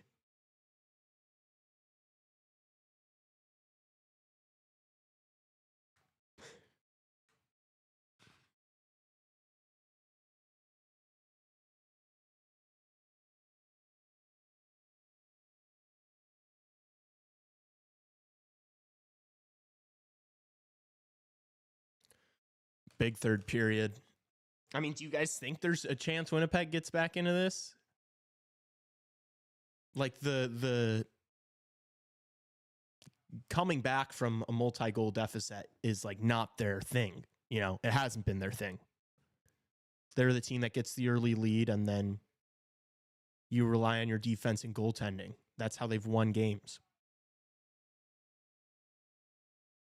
But you're getting scored on in the first fucking 30 seconds of the game.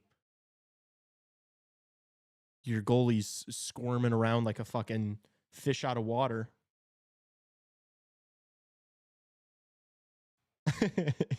You don't always have to get cute with your takes. Elia Anderson. You don't have to get cute with your takes. That's a good point. Not everything has to be like, 5,000 IQ, mega mind. Like sometimes you just got to call balls and strikes. And that's what I'm trying to do. That's it. I mean, anything can happen. We saw it last night in Dallas. Yeah. It's just going to be hard. I hope Kyle Connor has a monster third period and then they still lose, just for the sake of this argument.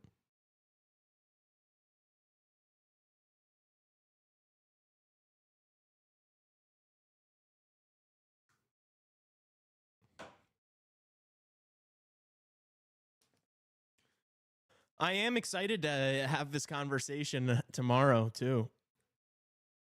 He left the room. He's probably on a phone call or something. I don't know. Look, he's wrong. He's wrong. Straight up, he's wrong. And yeah, I'm going to be excited to have Justin and Tassos have this conversation tomorrow too, because there will be another voice. I'm excited to see how that plays out. I just the whole like lazy take thing is just like a bad. I just don't think it's a very good argument.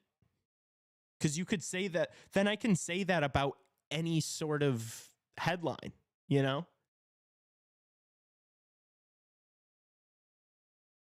Like, I don't think it's lazy to acknowledge that a team's best player is completely falling apart in the postseason. Like, I don't think that's not lazy. Like, you have to talk about it.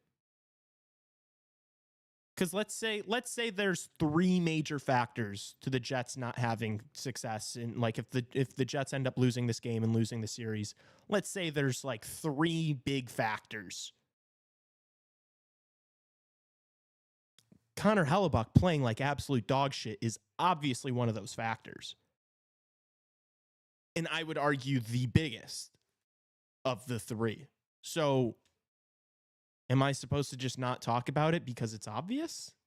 Is that how this business goes? I mean, maybe. I don't think so. I think people that cover any topic are going to talk about the biggest storylines. I think that's kind of the point of the job.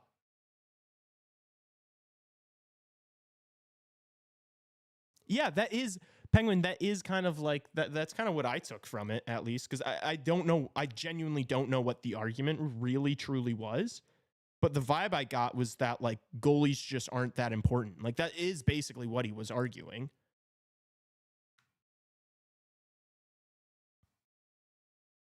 He's not here. We've got a good one. We've got a banger. Thank you. Thank you, Hayden. Love this jersey. You just missed a big argument.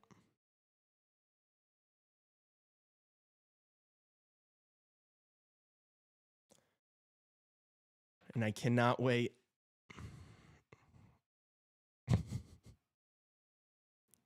Justin, are you gonna cook sauce on the show tomorrow?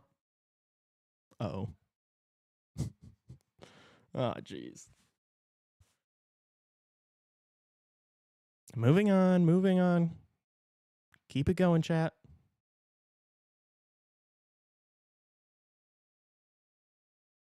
If Winnipeg had Jake Ottinger, this series ends in 6.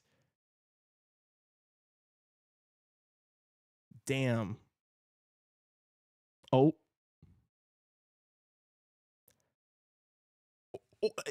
If Winnipeg has Jake Ottinger, if Connor Hellebuck plays like Connor Hellebuck, this series ends in 6. You don't need a different goalie. You just need your goalie to play well. No, it's okay. It's okay, Justin.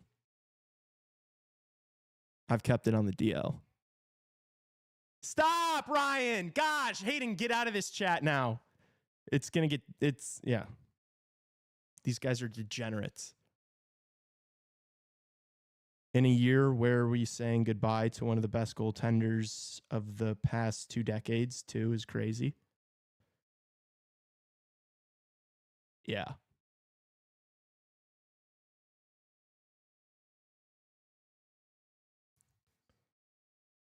Yeah. R.I.P. Marc-Andre Fleury. Yeah, also that was an L. That's not true. The goalies can't steal you games anymore.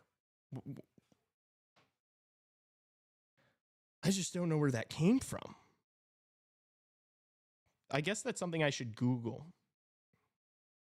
Can goalies in the, like, where is he getting that from? Steal you games.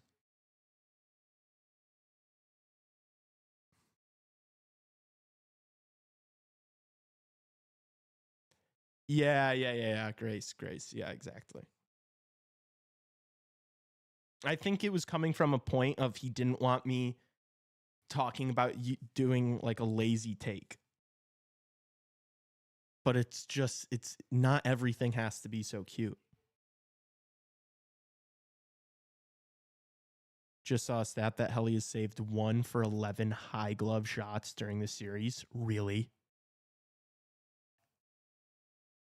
Oh my gosh.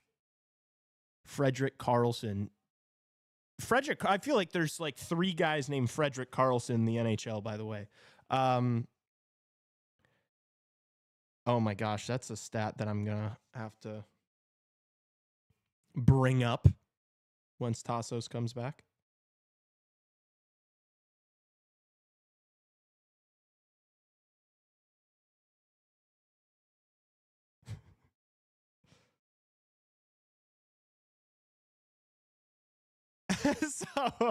So I guess this is from 7 years ago, because I just want to know where this where like the goalies don't steal games anymore thing is coming from. So granted, take it with a grain of salt. This is from 7 years ago, so 2018. But which, I mean, like, is that whatever? But it's a Reddit thread, and they said, is hockey fundamentally flawed as a game due to the goalie being able to completely steal games despite how badly their team plays?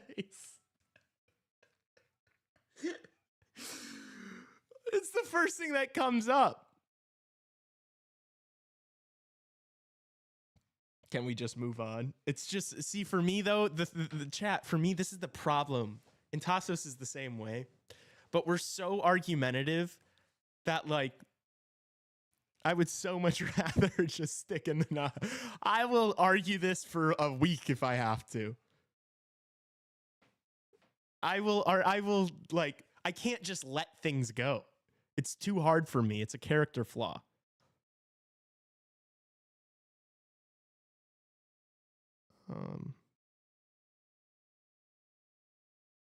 Oh, this is a playoff series that the goalie stole.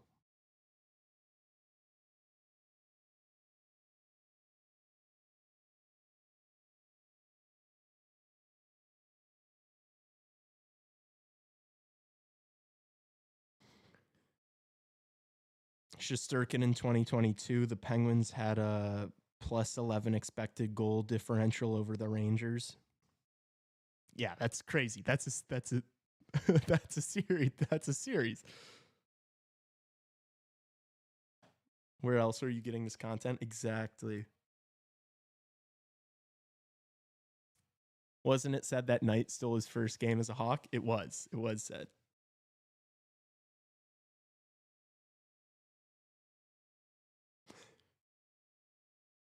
We're kind of like just arguing like different things, honestly. We will win this argument. I mean, trust me, the battle's already won. That high glove stat is nasty work. Saving 1 of 11 is crazy. Is that stat real? Can somebody confirm that and like share a source? But as Hockey pointed out, the Ice Hogs are cooking. You guys see Joey Anderson hat trick?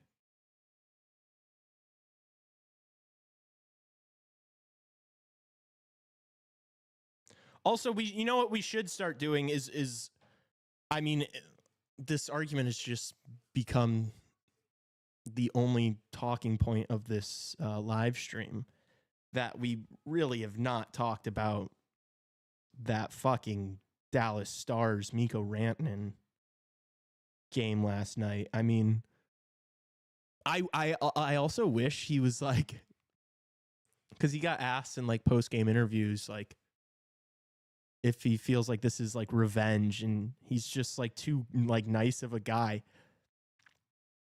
And he was like, no, like it feels good and I'm happy to be on the winning side. But I wish he was like, yeah, it does feel nice to fucking stick it to these guys that blindsided me this year. I saw someone compare, somebody said that Mikko Rantanen is the Saquon Barkley of the NHL. And I think that's a great comparison. Dude, that 1 for 11 high glove stat is still fucking me up, Chad. I won't lie. Oh, we're back underway in the third. Tassos is gone, so we're not going to have a clock until he's back, but I think you guys will live without a clock, right? For a bit. It was absolutely personal for him. I mean, literally, Daniel, literally, how could it not be personal? You know? First playoff Hattie in Ice Hogs history. Wow. Ice Hogs legend Joey Anderson. Let's go.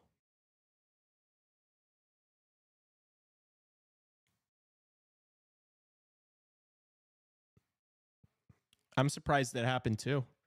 I mean, the Avs, I think with like 15 minutes left in the third, they were like minus 1,000 to win the game.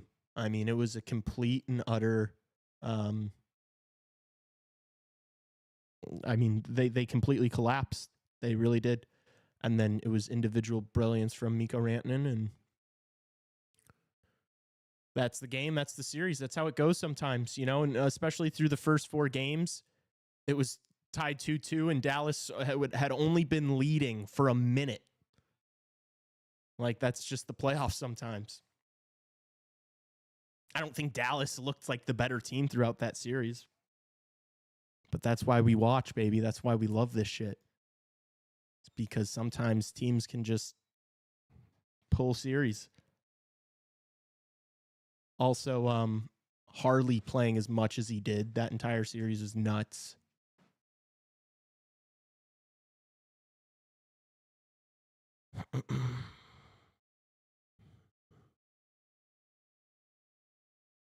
The deal he took in Dallas was one he could have gotten in Colorado. Yeah, I agree.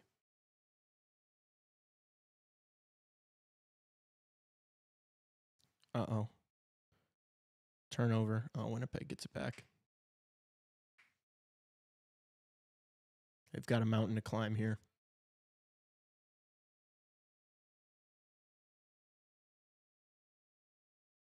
It seemed like the Avs were scared whenever Mikko was skating with the puck.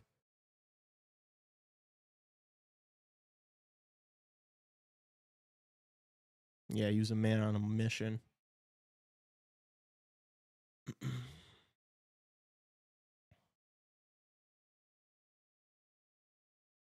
Uh-oh.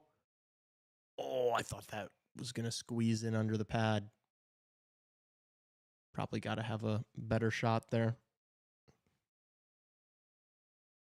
But I think him fanning on it kind of surprised Binnington. Yeah, that could have snuck in.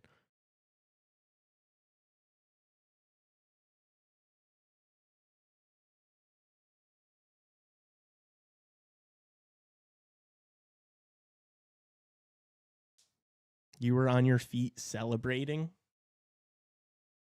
a Dallas Stars win? Interesting. I'm just kidding. Crystal, I think I would have been looking at you kind of crazy too. The Stars Avs game will be talked about for a decade. Yeah. I mean, that's an all-time performance from Mikko Rantanen. That's like a YouTube compilation performance.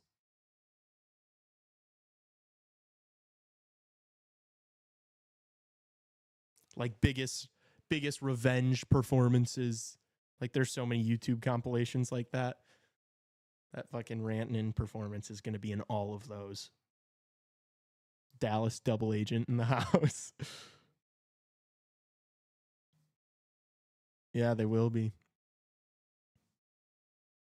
And it looks bad for, the GM too. Like McKinnon after the game was like, they didn't have their best defenseman and one of their best forwards, and we still couldn't beat them. So I don't know where we go from here.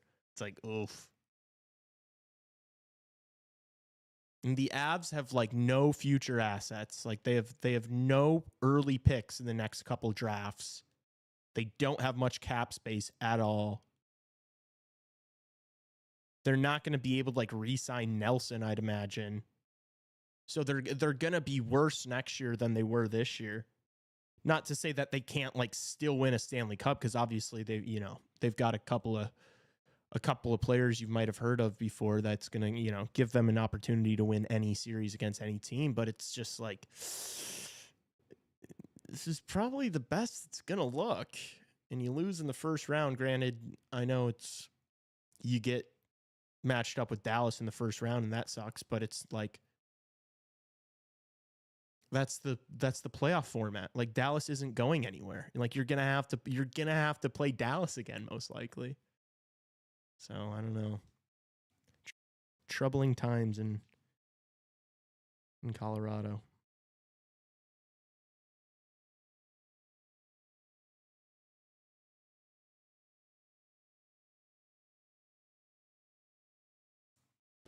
Mikko starts the downfall of the Avs. Yeah, he might have cooked their franchise. No, I mean, they're going to be one of the better teams in the league next year. Like, going to be a decent... Oh! Is that Connor? That was close. Did Binnington get something on that? I do need more saves for Binnington. I bet over 22.5. We can get it. Winnipeg's going to have to throw everything at him this period. TSN Jesse Pollock will not be happy about this loss. Yeah, he's a big Jets guy.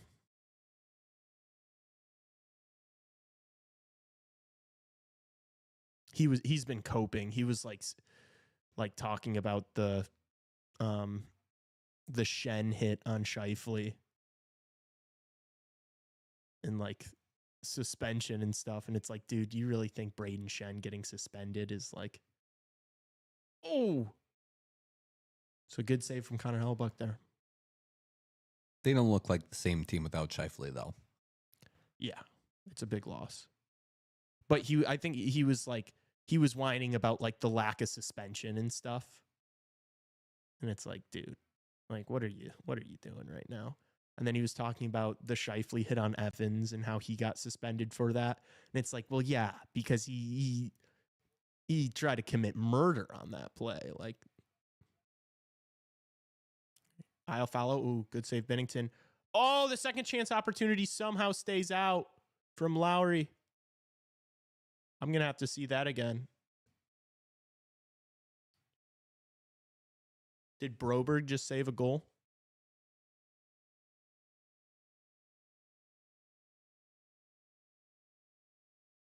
I'd like the Stars 100%, 1,000% more without Ben. Because Jamie Benn is a weenie. He's like dirty and then is like,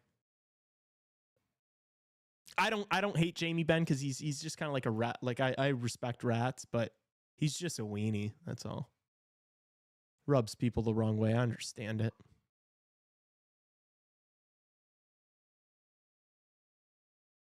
Bro got away with one of the worst embellishments during the series. Yeah, that high stick. That was just like, I forgot who it was for Colorado that was just like skating with his stick.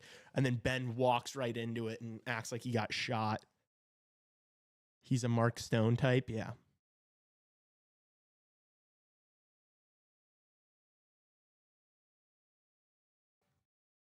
And then he also cross-checked Nick Chuskin in the face. Weenie Hut Jr. type beat. Yeah.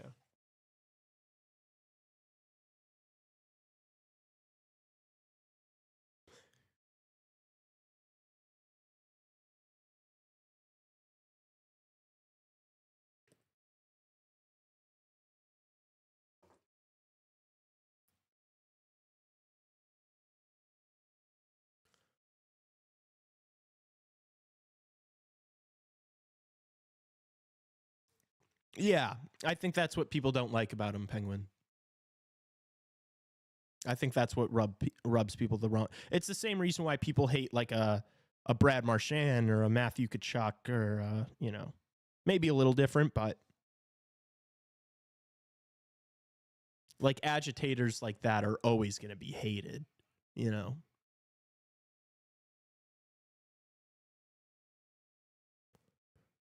Damn, so did Binner make both those stops?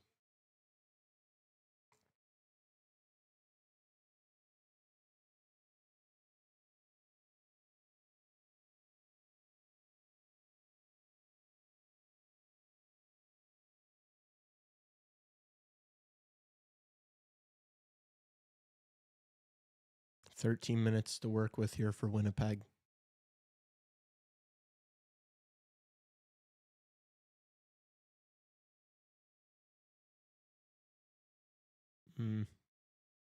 Not the best zone entry. They just get it now, and then they don't get it deep. Oh.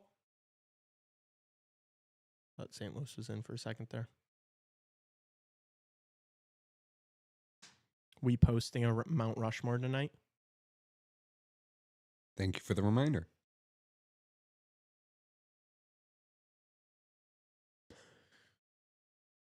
Oh, I wonder which one it's going to be. Here's Kyle Connor. Ooh. I don't know if Binnington really ever saw that. Kyrou gets it deep.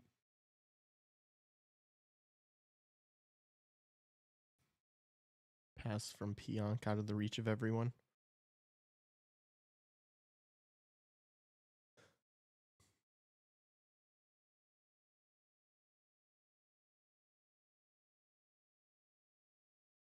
Damn, Penguin, you hopped on board in 2015, and it all went downhill from there. It stinks. It's a bummer. Dallas has been good for a while, though. And they're going to be good for a very long time, too. Their GM is just so goated. They're like a perfect mix of veteran guys in their prime, and then young guys. I love the way that roster is constructed.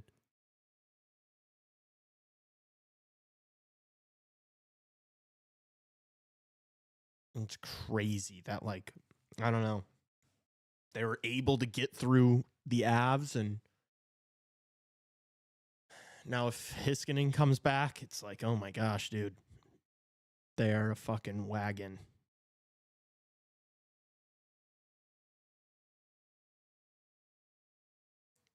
Oh, okay. You're a youngin'.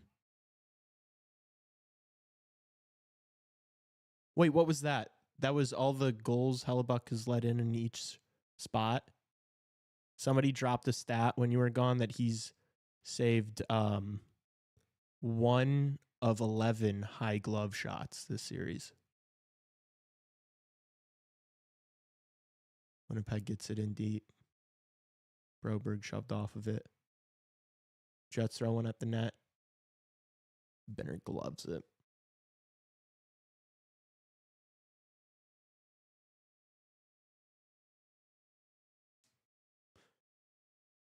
"11 minutes. Jeez, I feel like this game has flown by.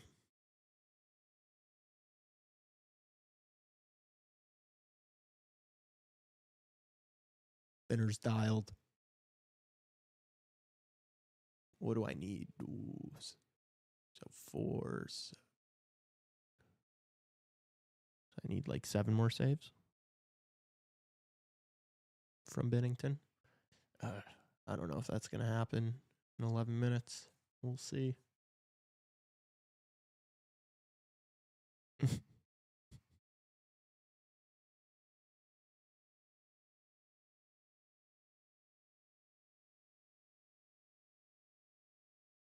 Another save. Good job, Benner. Good job. Get to that 22.5, my guy. I need it. I'm just going to.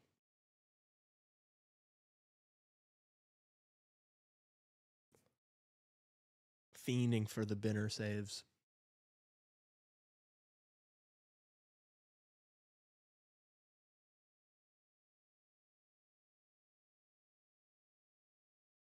Jets win the draw.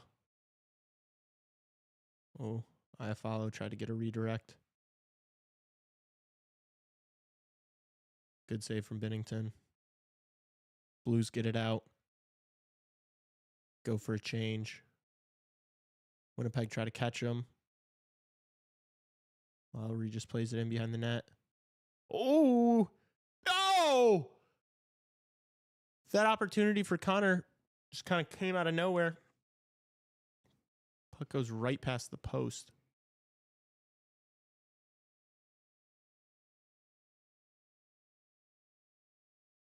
Here's Kyle Connor. Another save, Bennington. These past couple minutes have been great for my over saves. Thank you. Thank you very much. Yes. He's cooking up our he's cooking up the Mount Rushmore. I've been cooking on the Mount Rushmores lately, chat. Maybe I don't lose. Oh, that was so close. So close from Kyle Connor. But no cigar.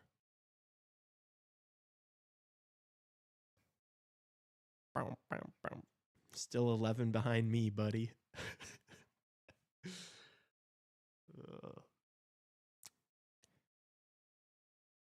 I'm making it close, buddy. All right.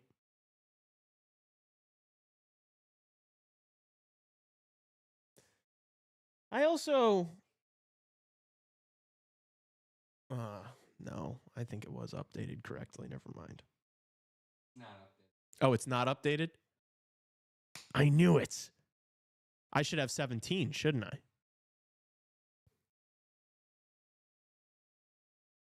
It's not updated, Justin. So I'm not 11 behind you. I'm still, a significant amount of points behind you, but it's not 11. I should have 17.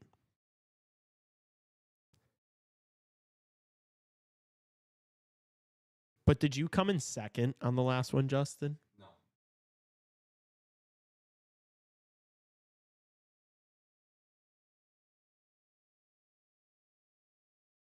Are we going to have full team for this lottery tomorrow? What do you mean? What do you mean by that? So 9 behind, Chris Paul cuts the lead.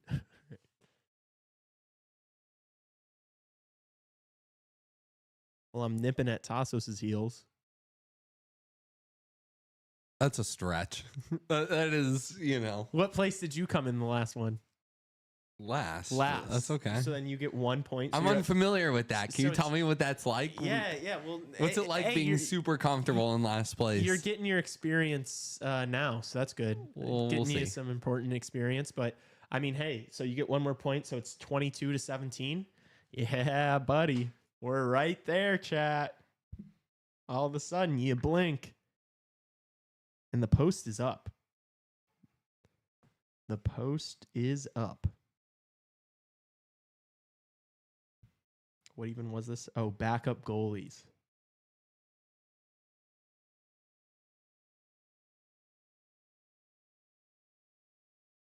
Backup goalies. Some good ones in there, chat. Some really good ones. Some good picks.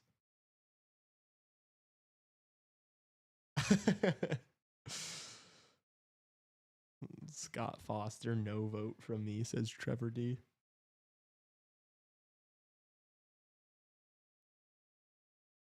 You're silly.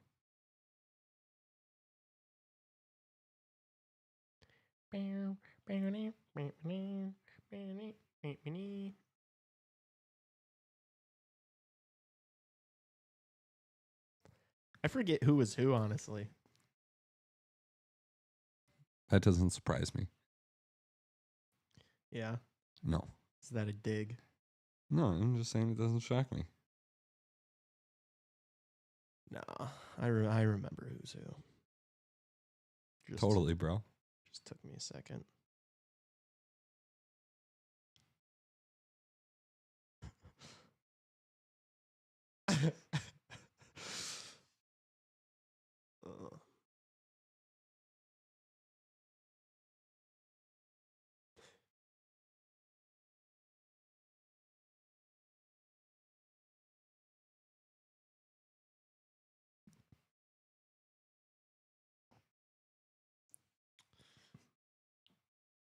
I just checked. You know what? And you know what? I should go back and check to see if somebody's.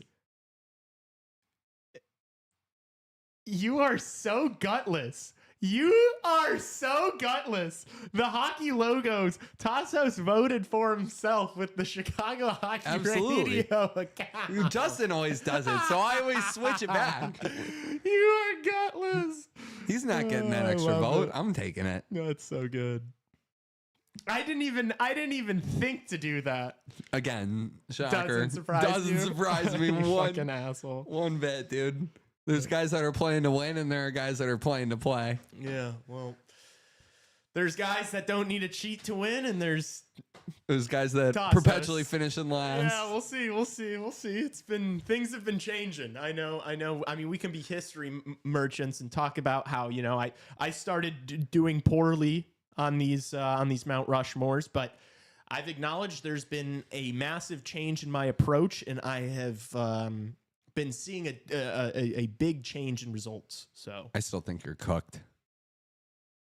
We shall see. I think you're cooked as soon as this week. Yeah. I think it might be over as soon as this week. Really? You're a bad week from being totally out of it. Yeah, but like, how is this one looking right now?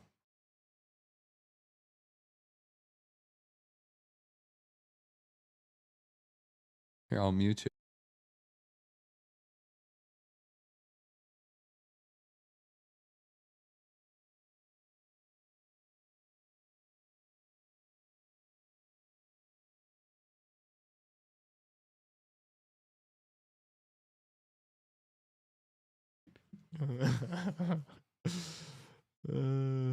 Lee thinks he's slick, everybody.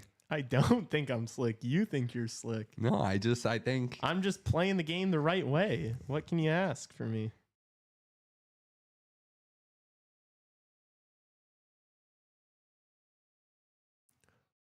Oh, nervy play from Bennington.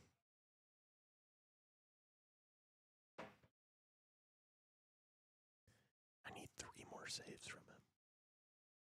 St. Louis dumps it in. 6 minutes to play here. I mean, Winnipeg's going to have to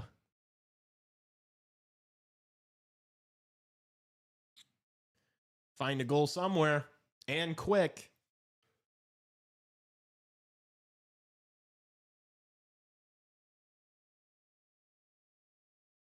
Justin would be an LTIR merchant if he had an NHL team. Yeah, Justin would be a ruthless GM. He would do whatever it takes.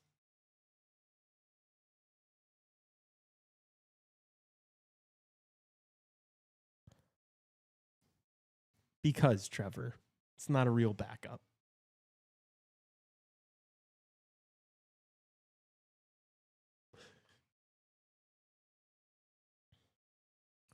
Winnipeg keeps it in, shot from the point. Binnington makes the save. Does St. Louis get it out? They don't. Perfetti hounding for the puck here. Thomas makes the play up the boards and gets it out. Now we've got 5 minutes left. It's a good shift, but no goal.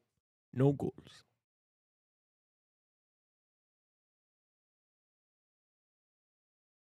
Oh, what a save from Binnington! Holy cow. That changed direction and velocity on him last second, and he still makes the save. Really big save from him. Damn it, they just took away a shot on goal. Nah, they gave it back. Nice. Good. I need one more save. I've got it wrapped up already.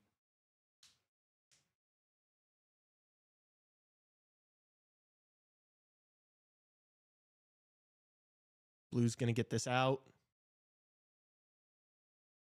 It's icing. 4 minutes, 10 seconds. Have you told Tassos Hellebuck is 1 for 11 glove side this series? Yeah. I shared that information. But,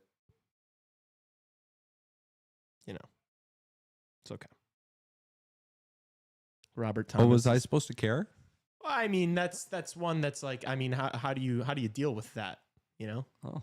How do you, what's the counter argument to that? Yeah. Oh, really good from St. Louis here. Oh, did he miss the net? Booch missed the net. Parayko takes a hit to make a play. This is great work from St. Louis here. Just possessing the puck in the O-zone. No need to even try to score here. Just don't turn the puck over.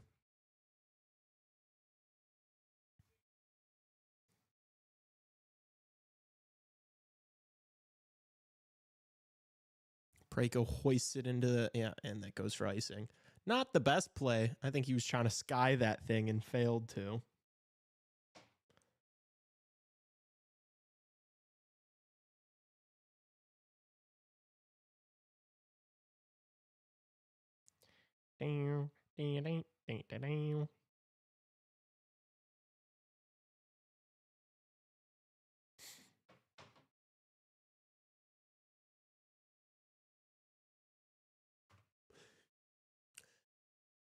Timeout here. Winnipeg drawing up a play.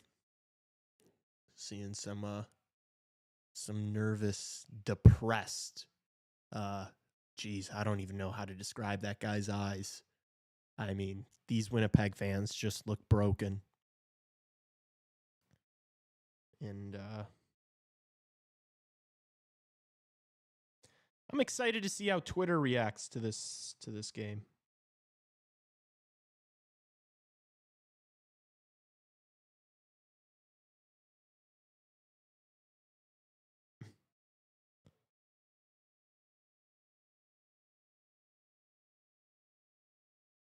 Wow. Drew Livingstone saying that it's time for the Jets to move on from Connor Hellebuck.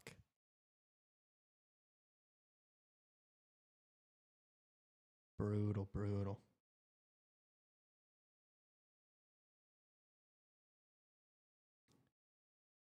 I played a bunch of shitty games in the NHL, but this Hellebuck situation is bananas. From Andrew Raycroft, retired goalie. Game 7, Connor Hellebuck. It's an AI edited photo of James Harden.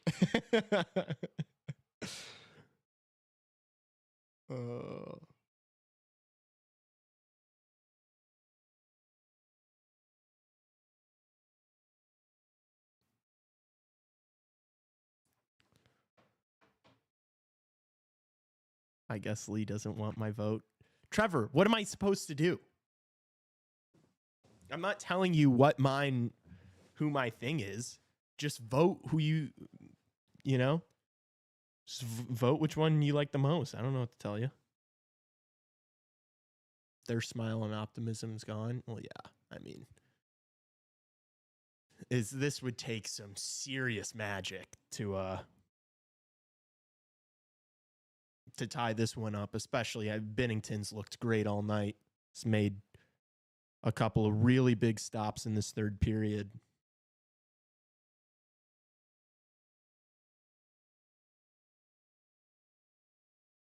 I guess being at the top of the NHL standings most of the year doesn't really mean... I mean, it doesn't. It really doesn't.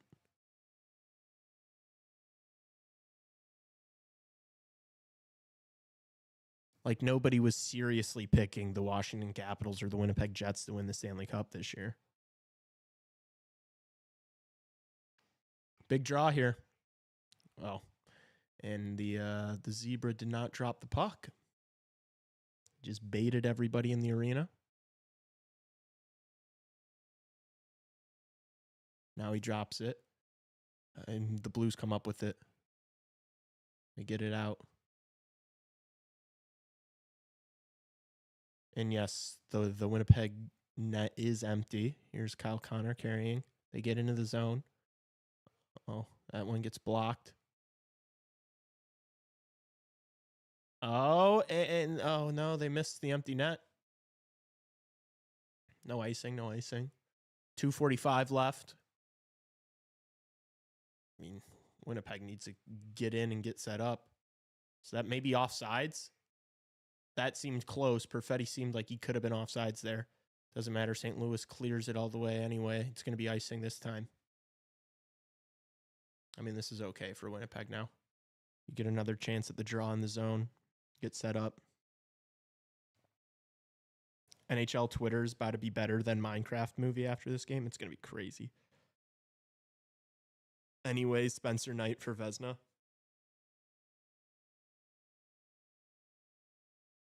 It's obvious which one's mine? Okay. All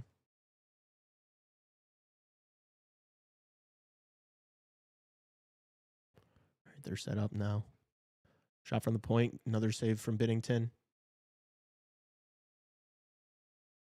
Lowry behind the net. I follow Lowry out there. Oh! Somebody pulling in. What a play. Niederreiter. Sandberg. There you go. They score! There you go.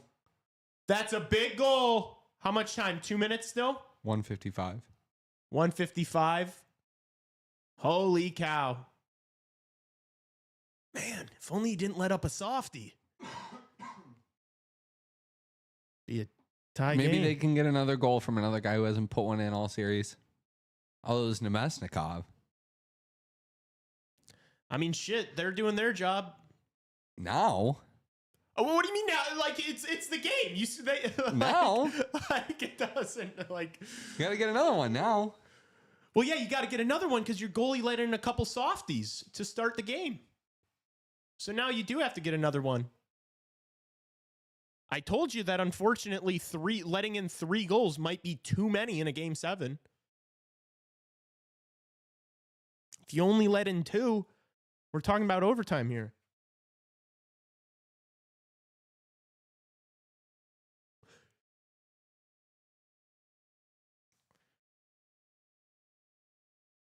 How are the Blues good?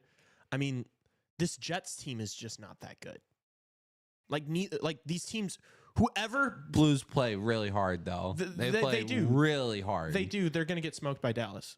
Yeah, but they play really hard at home. Home crowd is low-key one of the better ones. 1:30 left. Hellebuck's going to make his way back to the bench right now. 6 skaters on. Let's see. Is there more magic? Is there more Game 7 magic, chat?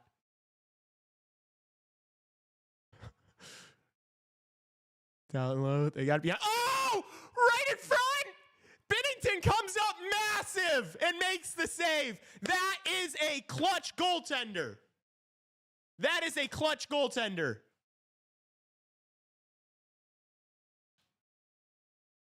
Wow. Perfetti all alone, robbed.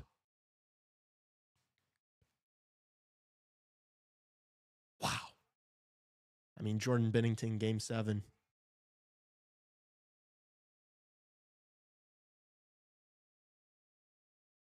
Standing strong, not getting pushed.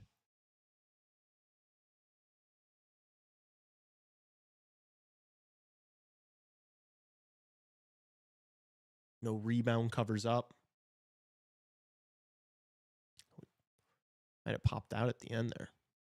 Well, after he got straight up shoved. That's a goal. No, it's not. It never went in. And then he gets straight up like shoved. Even if that like bounced in, they wouldn't have called it a goal. Perfetti straight up pushed him with his stick. That was close though. That ain't a goal, chat. That ain't a goal. 106 left. This is going to be, I mean, a draw of the series. They are looking at it. I don't even know, like, how. It didn't even cross the line, though, did it, chat? I didn't see it cross the line. Not to mention the fact that he was also pushed by Perfetti's stick, which is not, like, if he pushes him into the goal, that doesn't count. But I don't even think the puck crossed the line. Looked out to me. I don't even know why this is taking so long. Jordan Binnington looks so locked in. I mean, did you see those eyes?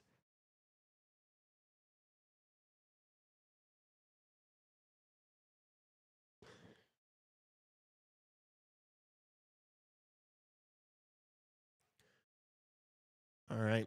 Well, here's the decision. Crazy that it took that long.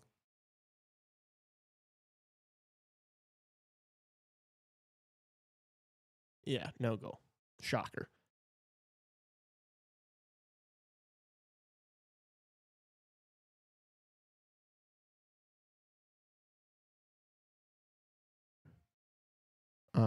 Not a chance, but let them check to be sure. Yeah. I guess I have no issue with them like taking a look, especially, minute left in game 7. Let's make sure this didn't go in. But no.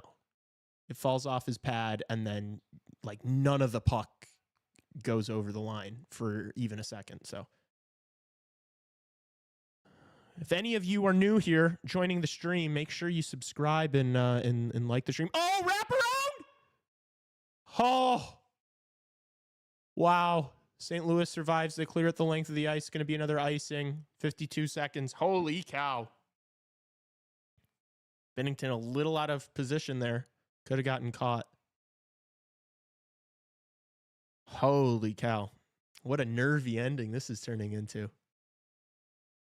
I would love to see an equalizer here, I won't lie. Big draw.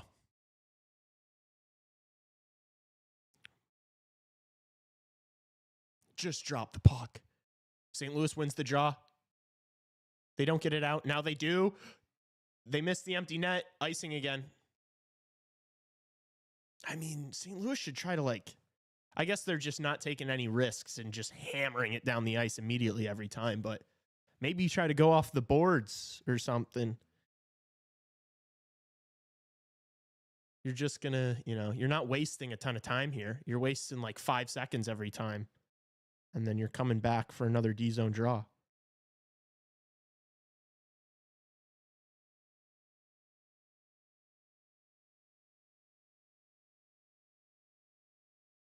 I don't care that much about the St. Louis rivalry right now, to be honest with you.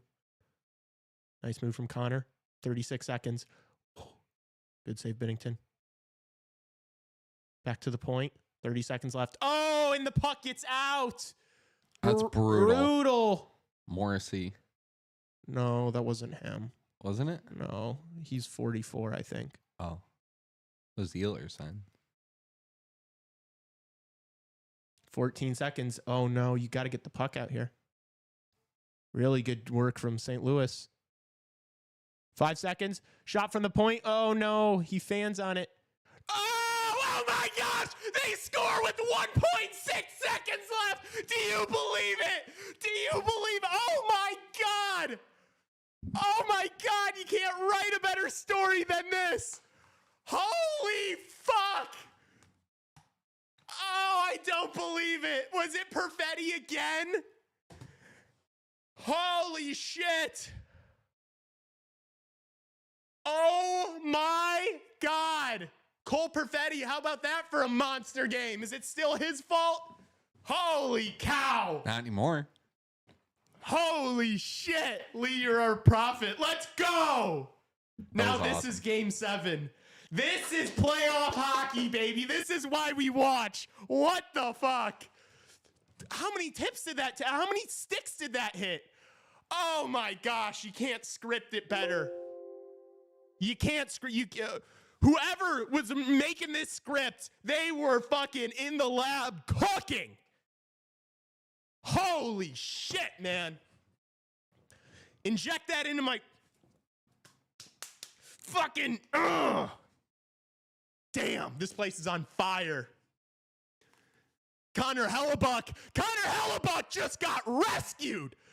Connor Hellebuck just got saved. He was drowning, and Cole Perfetti dove into the water and saved him from death and destruction. And now he's got one more chance. If Connor Hellebuck can make the one big save in overtime. Oh, wow. Wow. Oh my gosh, pandemonium in the streets. Oh my gosh, fucking Cole Perfetti, dude. What a dog. That's a gamer. That is a gamer. That is a gamer if I've ever seen one. Rip my unders? Yeah, rip my under. Oh well, whatever. Me too. Holy shit, this is playoff hockey, baby.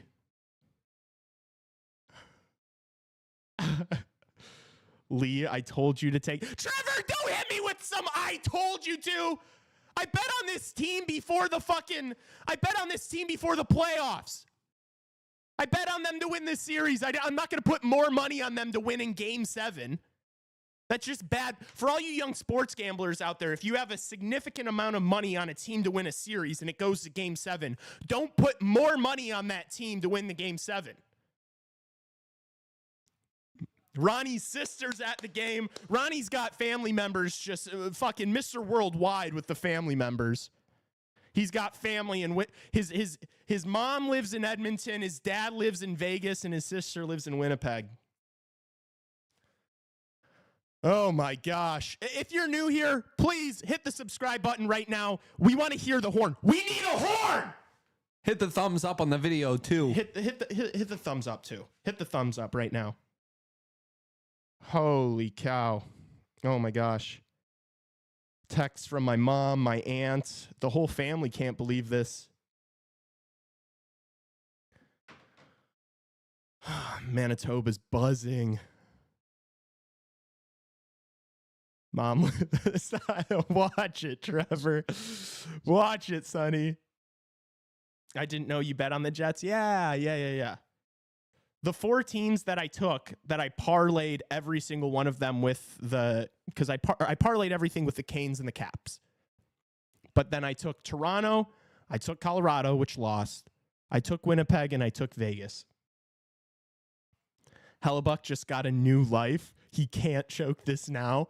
Elia, imagine he lets in a softie for the overtime winner.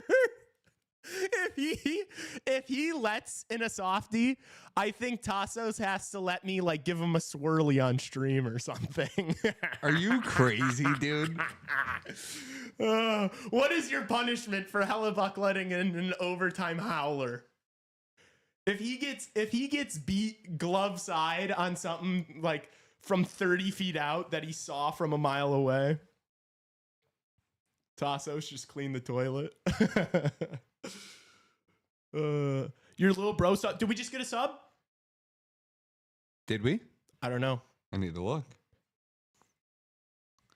Oh my gosh, we didn't just get one sub. We just didn't get 2 subs. Shut up. We got 3 subs. Hit it! Hit it! We need more! Tell your friends. This is playoff hockey, baby. This is CHR. You know what? No. CHR is playoff hockey. You get fucking an argument lasting 2.5 periods for no reason, and then you just get fucking electricity in your veins. This is CHR. This is CHR. Welcome to all those that are new. I love Game 7s. Nothing better. Best 2 words in sports. Oh my gosh. What is... Twitter is going to be such a mixed bag. It's been all Hellebuck slander, and now it's probably just going to be pandemonium. I mean, up for grabs. Also kind of shades of the 2015 Hawks series against Anaheim where Tays scored 2 to tie in the last 2 minutes of regulation. Yeah, I know. And then they fucking lost that game in overtime. But then in Game 7, fucking Tays had another 2-goal performance. And that one counted. That one was the winner.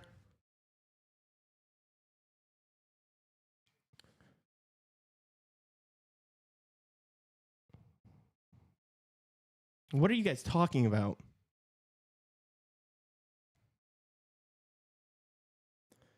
Did not expect a Four Nations face-off reprise in Game 7 playoff run.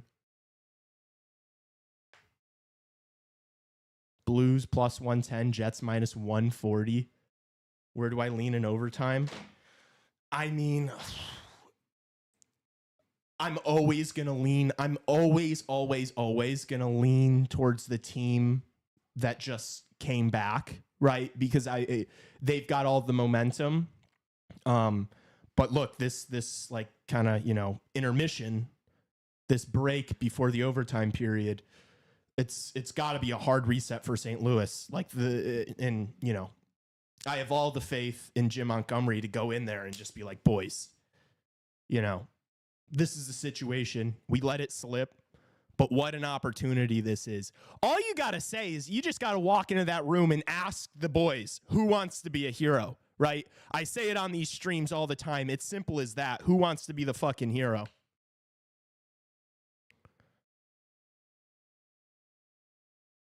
Who wants to be a hero? But yeah, I'd probably lean Winnipeg now, but I trust St. Louis's goaltending a lot more than Winnipeg's. I'd imagine a lot of actions coming in on Winnipeg, guys. Do I have like $1 to throw on somebody?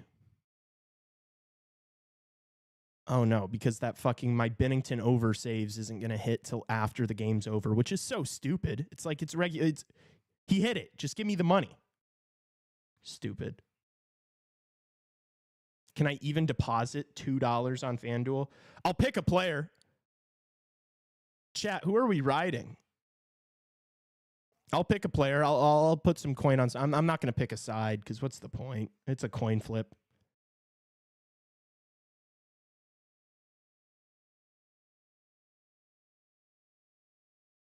You might as well pick someone. Kind of want the Jets to lose to keep the Prez Trophy curse alive. I mean, whoever wins this is losing in the second round.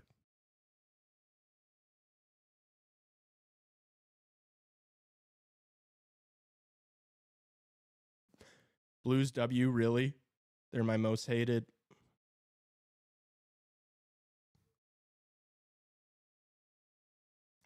I wish I could bet Hellebuck softy in the first 5 minutes. Oh, that's so funny. All right, I just put 5 in. I might just put $1 on 5 different players. Spread it around the board a little bit. Give me some randoms. Give me some names, chat. Who are we liking to score this? Who's going to be the hero tonight? And will there be a second overtime? That's a question. 7th goal scorer will be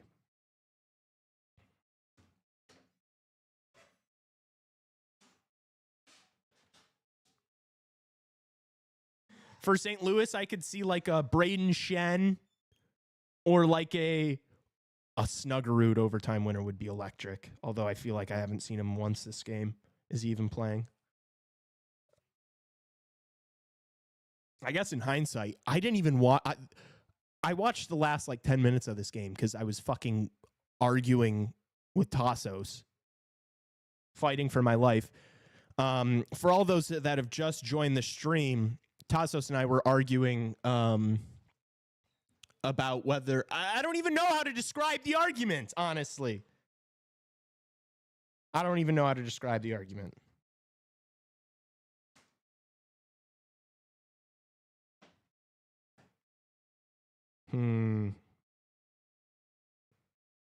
Alex Iafallo, says Elia Anderson. Good, he better shoot one in the net. Lee making a soft take. Helly chance at revenge against Binner. Legacy overtime for him. Will he deliver? Parentheses, no. Tanev, I don't hate Tanev. Does he even have a shot on net this entire series, though?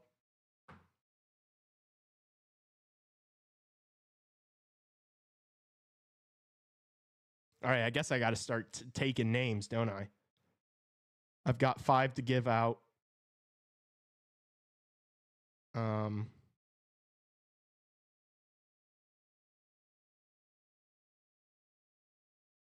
I guess no, you know what? I'm going to do all 5 on the Blues because I have money on fucking I already have money on Winnipeg. So I'm just taking 5 Blues players. First player is Bolduc. Give me that. Plus 1900. Thanks. I said Braden Shen first, so I got to, that was my gut. I mean, we're talking about $15 winnings here. It's not exactly getting me out the hood, but and I took Snuggerud. Got 2 left. Robert Thomas or Snuggerud?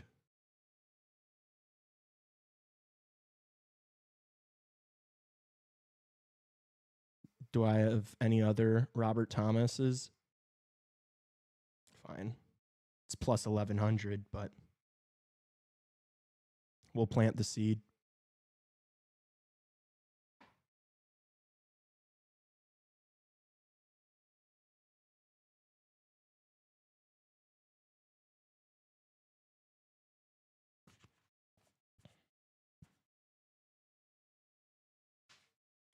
Got 1 left.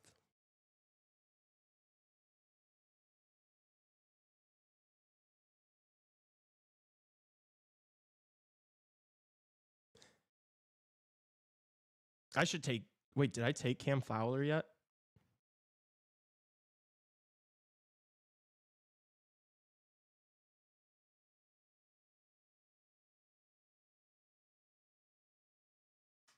No, I'll take Cam Fowler. He's been red hot this series, and they've got him at plus 3,000. That's a crime.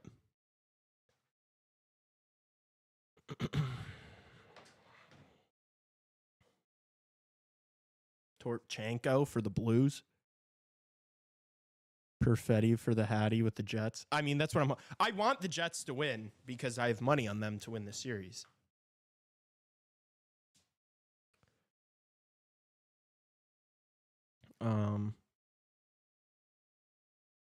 It's 5 minutes till OT starts. Michael Jackson. What team, Ronnie? Is he like a third pair defenseman on the Blues that I'm just not familiar with? Michael Jackson.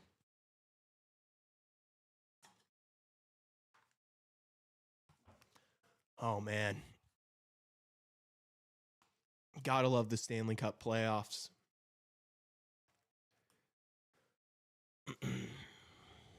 Foxa for the Blues. Brandon Tanev for the Jets. I think I took Foxa. Or wait, no, I didn't, did I?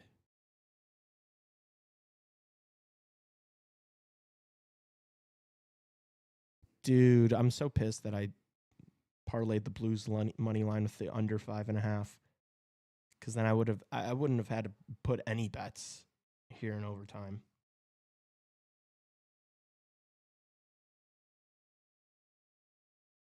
No, I took Bolduc, Shen, Snuggerud, Thomas, and Fowler. Good luck to you, better luck to me. As Andy Francis would say. Brandon Tanev with his legendary player profile pick.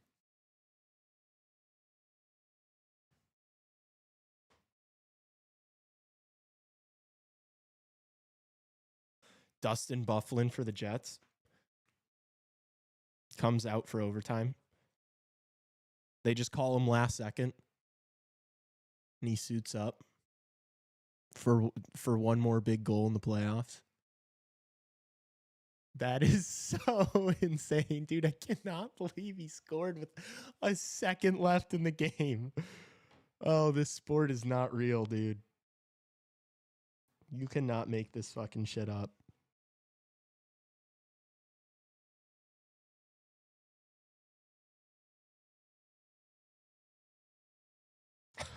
Can you imagine being there? Like,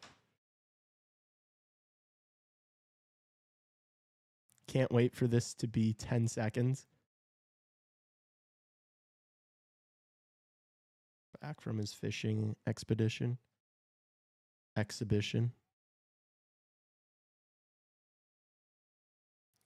All right, Hellebuck. No softies. Lock in. Legacy overtime for Connor Hellebuck. Damn. And this place is got the energy they picked up right where they left off. They're on their feet. It's loud in there. You got to imagine the players are going to feed off of that.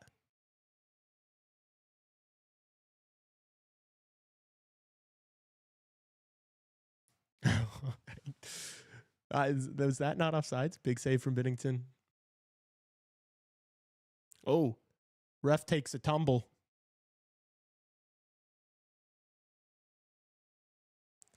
Pionk waiting and scanning for the Jets. Now they move. They get the puck into the blue zone. Connor takes a shot. Easy save. Lowry back to Connor. It's pass to the point. They keep it in.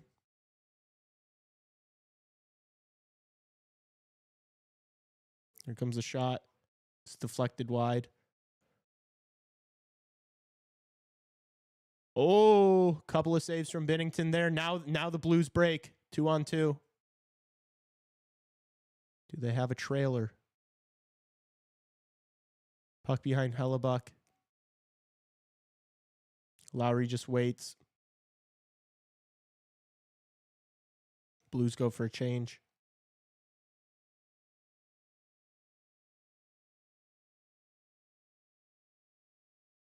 Jets keep it in. Oh, Michigan. Can you imagine? Oh, right out in front. Nemestikov had an opportunity. Didn't get anything on the shot, though.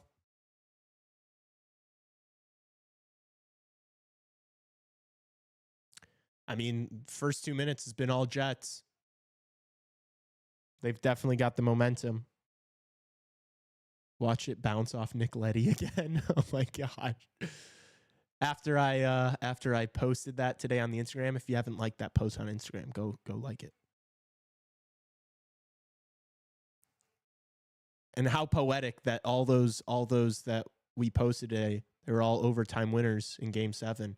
And of course, this one has to go to overtime. We are going to see another historical moment together tonight, chat. And I'll ask again, who wants to be a hero? Who wants it?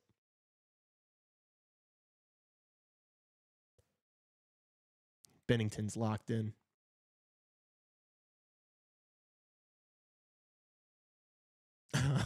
I mean, dude, the script just writes itself. I mean, 33 shots on goal for Winnipeg, 20 for St. Louis. If St. Louis wins this, dude, it's going to be bad news. Can the Blues get on the puck now? Now they do. Oh. Sundqvist went for a change, so they didn't have anybody up there. Bennington makes the play behind his own net. Nice breakout here from the Blues. Here's Robert Thomas. Oh, nice feed. Oh, Buchnevich was so close. That would have been brutal for me if a fucking St. Louis player wins it that I didn't bet on. That would stink. We should have saw this coming. 3-1 is the worst lead in hockey. You're right. Doesn't get worse than a 2-goal lead. Does not get worse. I'd rather be tied than be up 2 goals.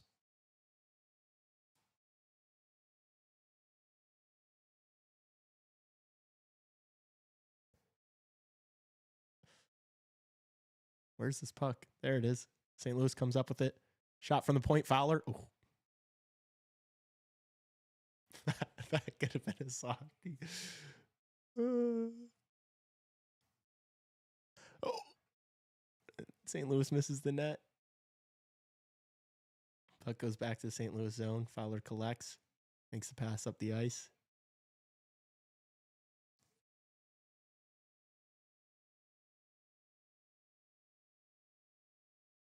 Now this is some good possession for St. Louis. Wow. Good defensive play. Oh, no, they turned the puck over. Did Hellebuck make that save? That's a big save from Connor Hellebuck. That's a big one.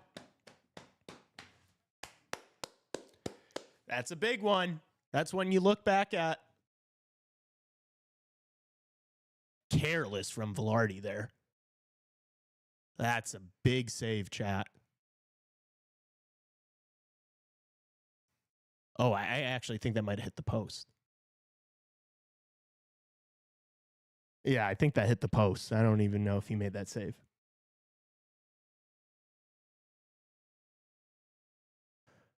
We're going to be insufferable when the Hawks are in this position.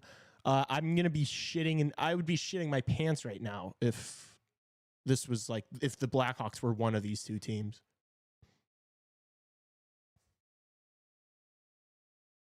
Gosh, Blackhawk overtime win in the postseason is going to hit like crack. That's going to be crazy. I cannot wait to get back there.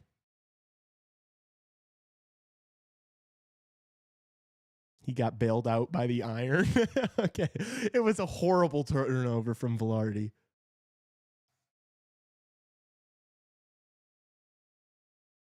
Nice block.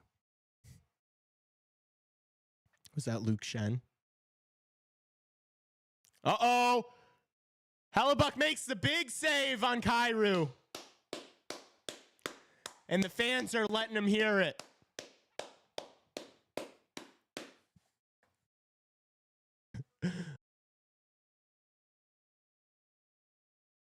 All right, there you go. He makes the save he's supposed to.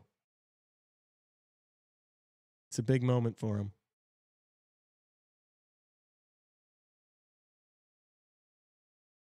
He's still Hellebuck's just getting settled, all right? He's just getting settled. 7 games in. Almost squeaked through, says Will.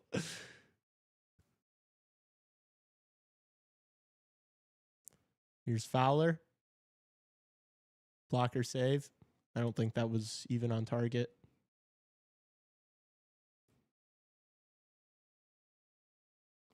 All right, first couple minutes of overtime was all Winnipeg, and then the past 3 minutes have been all Blues. Frank has that playoff aura. He's going to score some big goals in the postseason. You just know it. Bedard, Game 7 winner, going to go crazy. Oh, my gosh. You're getting me excited over here.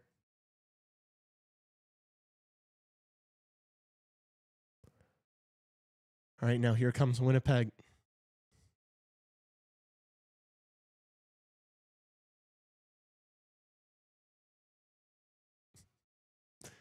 If Winnipeg wins this,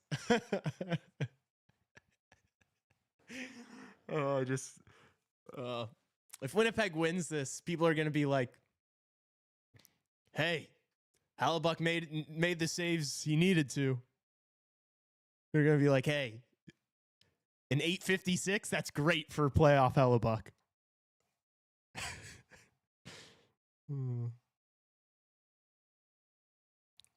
The China Fuse choke comp.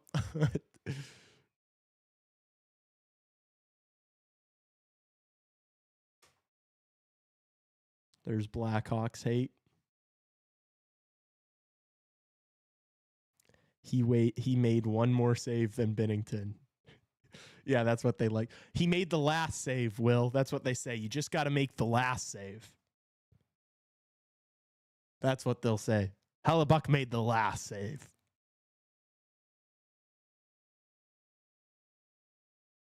Don't roll the tape from the first period though, Will. He made the last save though.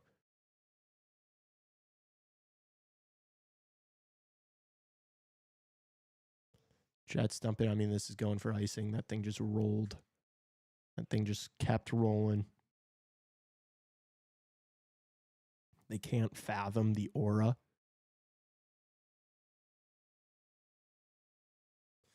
You Zoomers.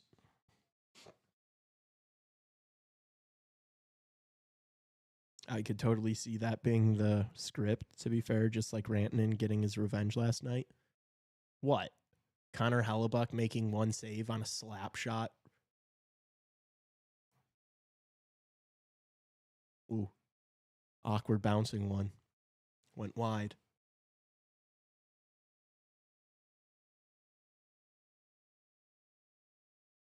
Just over 6 minutes into this overtime period. Oh, do we have a delay of game? A potential dog on St. Louis? The Zebras are coming together to discuss. This could be big. Wow. Braden Shen with the dog penalty. Oh, man. That would be the worst feeling in the world. If your team loses off of a fucking delay of game.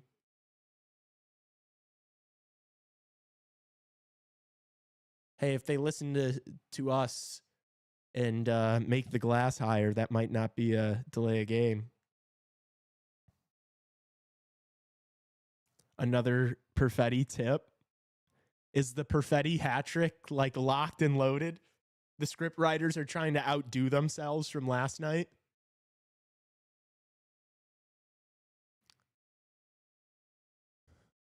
Blues win the draw and are going to get it out here. This is a good start to the kill for them. Parayko moves in, takes the hit. Yeah, that's how you do it. Just waste time in those corners. Keep it on this side of the ice. 20 seconds down. Great start to the kill for St. Louis. I mean, this is a kill. This is a gotta have it for St. Louis. Bail out your captain. Don't lose like this. The Jets might have something to say about that, though. Nope. I think Sundqvist is going to clear here. Length of the ice. Nothing doing. 50 seconds down. Winnipeg hasn't done anything with this yet. We are so cooked. This sucks.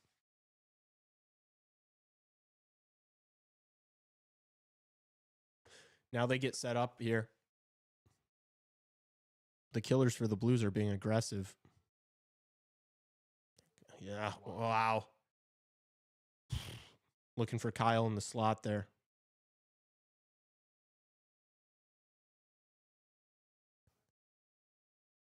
I feel like it's risky from the Blues, but it's paid off.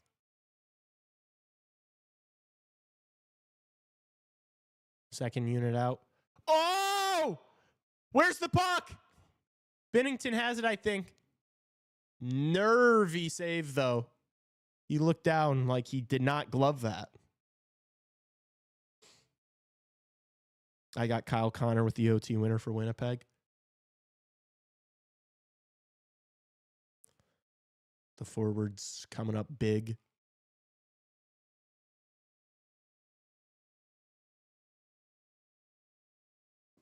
That was close. Yeah, that just like his toe.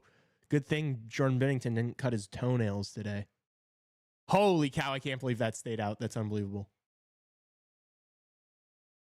Jordan Binnington just makes those saves, man.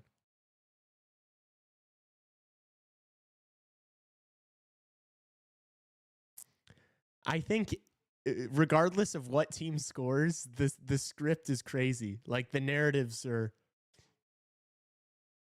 There's so many narratives to run with here.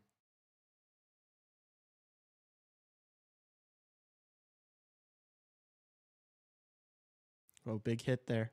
4 seconds left on this peeper. Maybe get one more shot off. I think that got blocked out in front.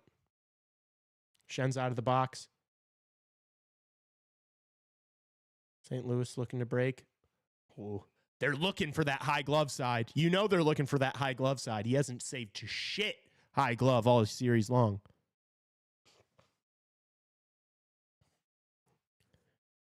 I mean, can't play the puck. It's been letting everything in high glove.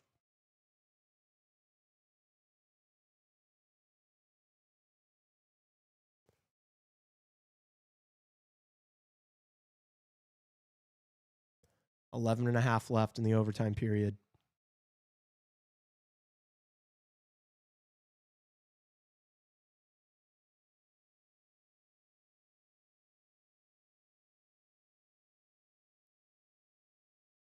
Can the Jets get it out here?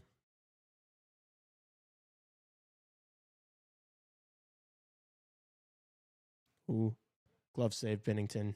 Never scaring him. That was the Tanev goal you guys were looking for. Such a good rush by Tanev doing his job to get to the face-off.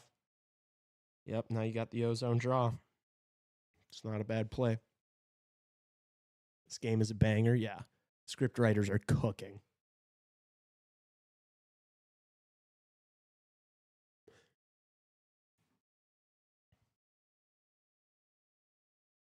Lowry versus Thomas. Lowry wins. Pionk. Ooh, terrible pass. St. Louis trying to come the other way. Oh, Hellebuck makes the save. Parayko, I mean, golden opportunity there. Got to have a better shot. I don't think he got all of that, to be honest with you. That was a great feed, though. Thomas has just got eyes in the back of his head. Helly with a save. He made the last save, chat. Remember that.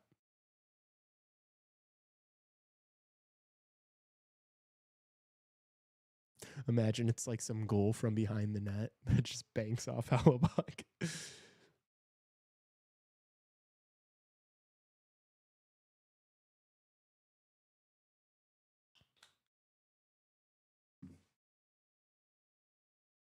All right. Winnipeg get into the blue zone. But Blue's probably going to clear right here. They don't.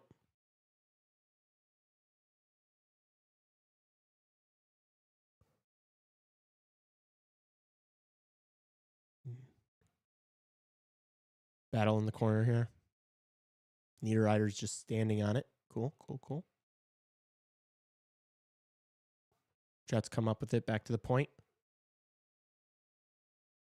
Luke Schenn sends it around. Oh, deflects out of play. 10 minutes down. 10 minutes down. How we feeling about this overtime period, chat? Some big time saves, Lee. Yep. Helly's making the big ones. Helly's fighting for his life. Yeah, I don't think he made that save. I think that hit the post. Yeah, now we're getting the goalie duel. Now these guys are going save for save. This is what we expected all series, and I guess better late than never. What if there's just no goal and it goes to like a triple overtime? CHR is a super early morning tomorrow. We're filming content for the summer series at 6 a.m. So it would be very CHR for this game to last till midnight. We fans are spoiled. 2 great game 7s back-to-back nights. Yeah, it doesn't get much better than this. Truly. Toss up. Both have had good looks.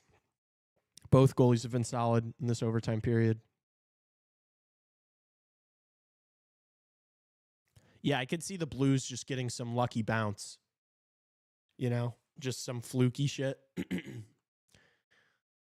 The longer this overtime lasts, the more it feels like it's just going to be a greasy goal. It's always, let's be honest, it's like always a greasy goal, isn't it? You never see this in the NBA. Oh, dude, the NHL's kicking the NBA's ass. I don't need to see James Harden score 7 in a game 7 and get dominated by 20 points. Shit don't move me, man. I'm going to keep it a buck. Shit don't move me.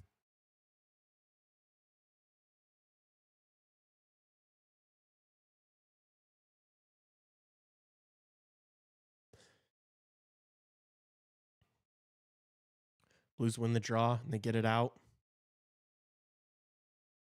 Well, Pionk did well there. I was worried he was going to turn that over.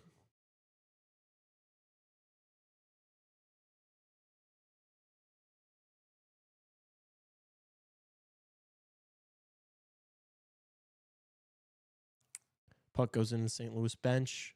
We've got another whistle. Rocked by Foxa. You guys heard the Rocked by Foxa song yet?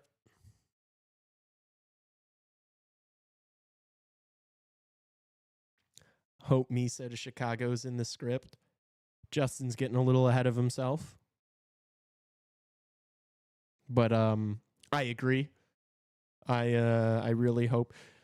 Actually, if this goes to a second overtime, we're gonna pull up a tankathon during intermission and see how many times it takes us to get Michael Misa.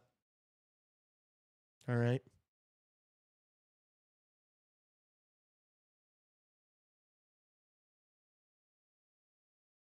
Oh, nice pass.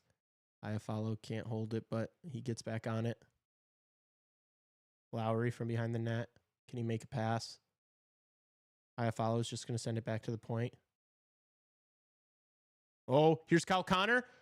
Good save, Binnington. Sharp angle, but still.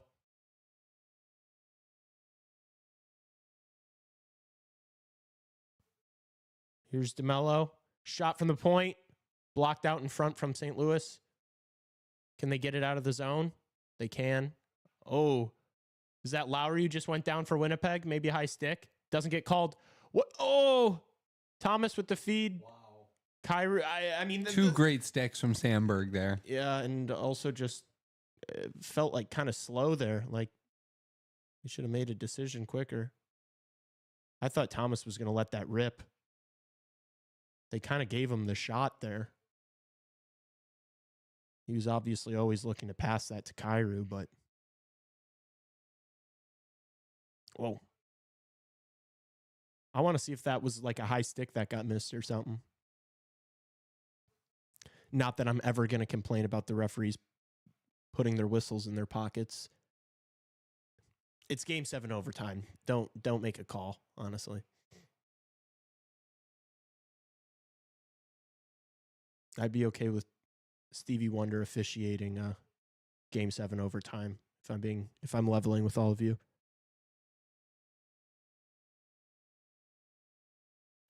You don't want these games to end on a fucking power play.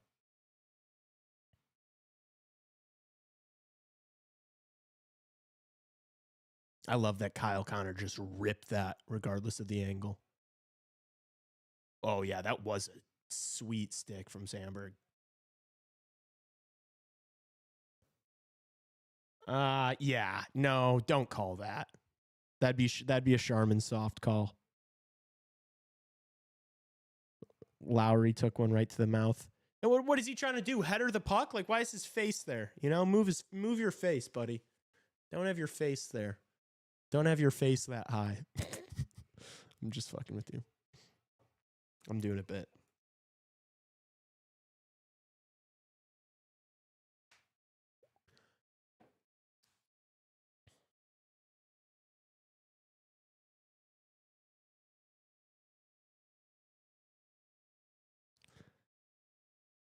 I'm nervous, man. D-zone draw for the Blues.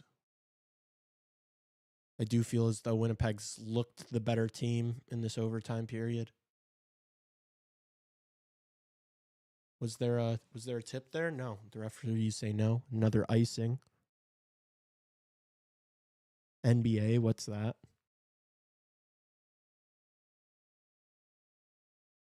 Never heard of it.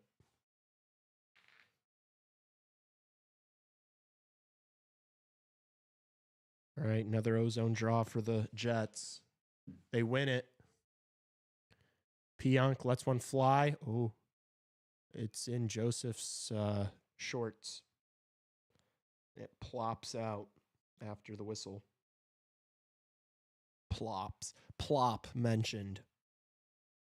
No hoists mentioned yet, but plop has been mentioned. Lee over under 0.5 goals scored in this period. Dude, it's starting to give me the vibe of under. I'll keep it a bean. Did I not mention before this overtime started? I said something about a double overtime. This game just kind of has that feel. It's almost too good to end now.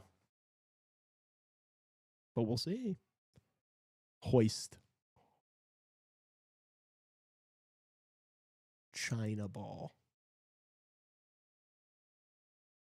Interesting. China ball mentioned.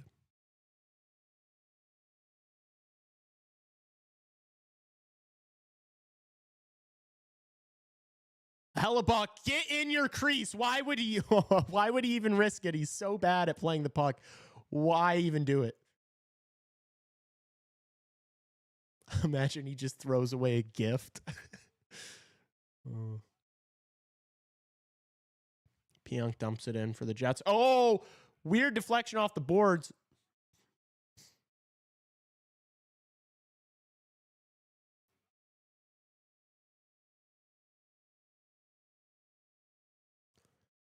Fowler comes up with it for the Blues. They get it out. Here's Thomas. Looking for Kyrou. Now here comes Kyle Connor with a little bit of space.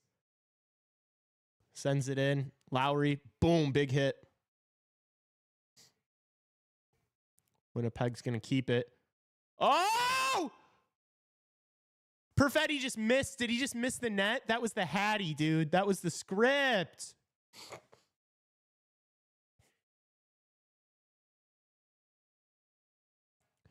He studies goaltending. He thinks he needs to play it.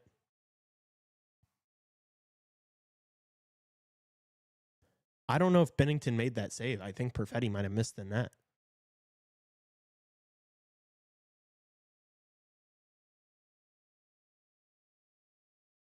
Uh-oh, turnover in the neutral zone. Here comes Winnipeg! Oh, what a save from Bennington! He's electric! Bennington, my God! Oh!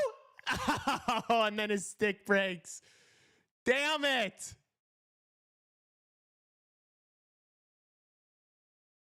Is that Broberg? His stick just blew up there.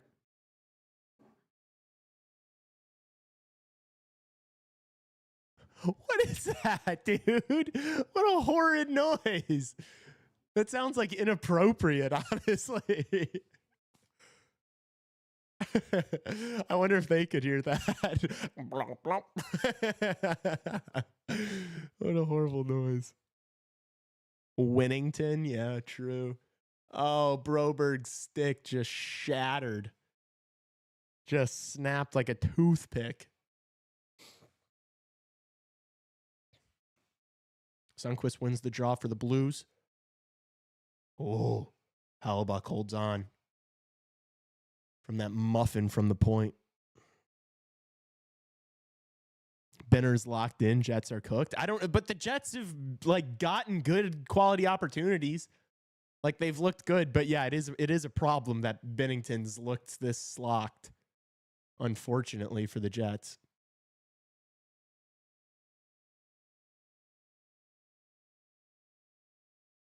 St. Louis sends it in. Pionk to play it.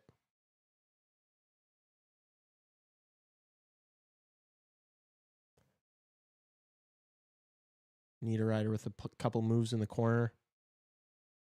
And Binnington's just going to hold on to this one. 4:14 left in the first overtime period. Shots are 38-24 in favor of the Winnipeg Jets. When did Prime Crawford get in the Blues crease? Hope the Jets lose just to screw Trevor. He's getting too cocky over there. Yeah.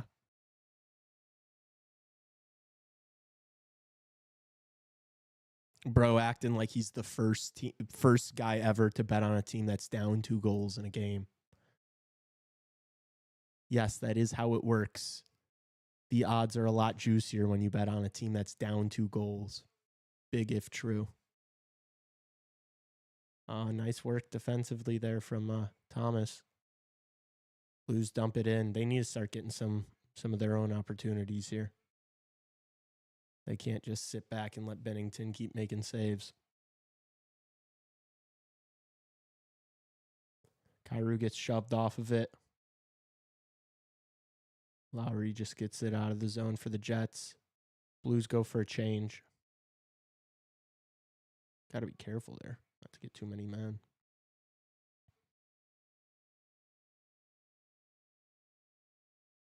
Oh, look at these guys battle. Watch them battle.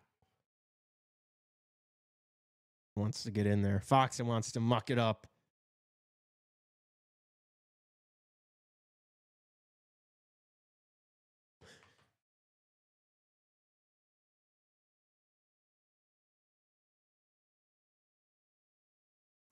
Holy shit, they've been in this corner. Let's blow it dead. All right? Yeah, thank you. Holy shit. I love a nice battle in the corner as much as the next guy, but not for a minute in a fucking game 7 overtime. Let's get the boys playing.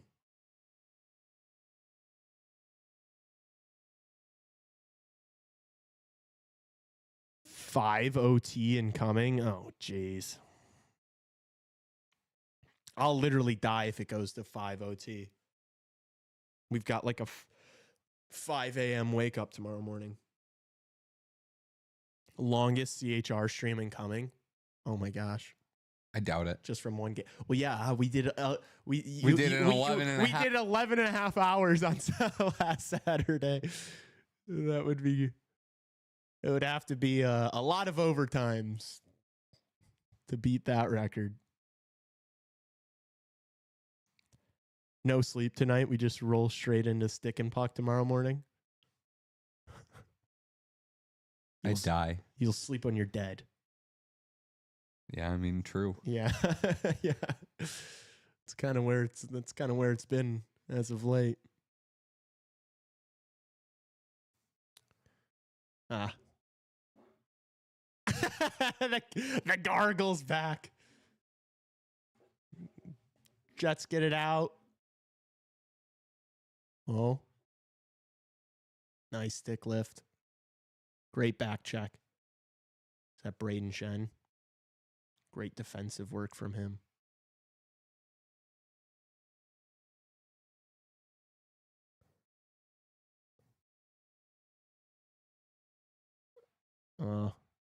Shen should just get that in deep there for the Blues. Just dump that shit in.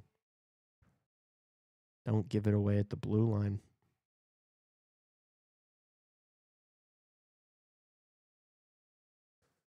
Two minutes left.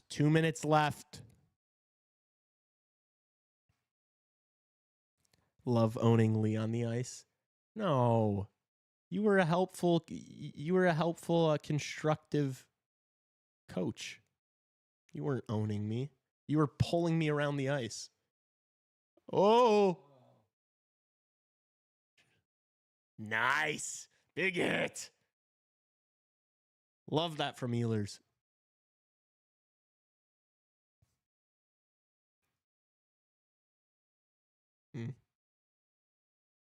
Pionk's going to wait here, I'd imagine. Yep. Minute 10 left in this first overtime period. Here's Kyle Connor with some space and some speed through the neutral zone. Makes the move, goes around the net. Back to the point. Oh. A couple screens there on Binnington. Never really had a look at that.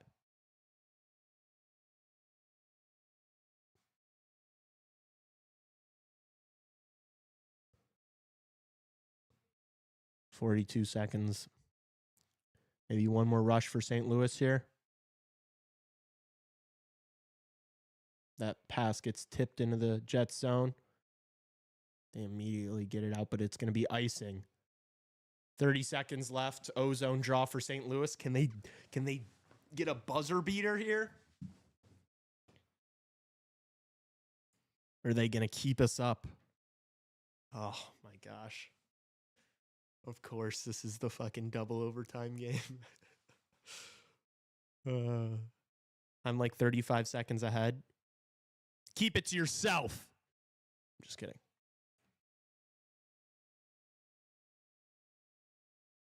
Ooh. Hellebuck just pushes that thing into the corner. Shot from the point. Oh, it's blocked.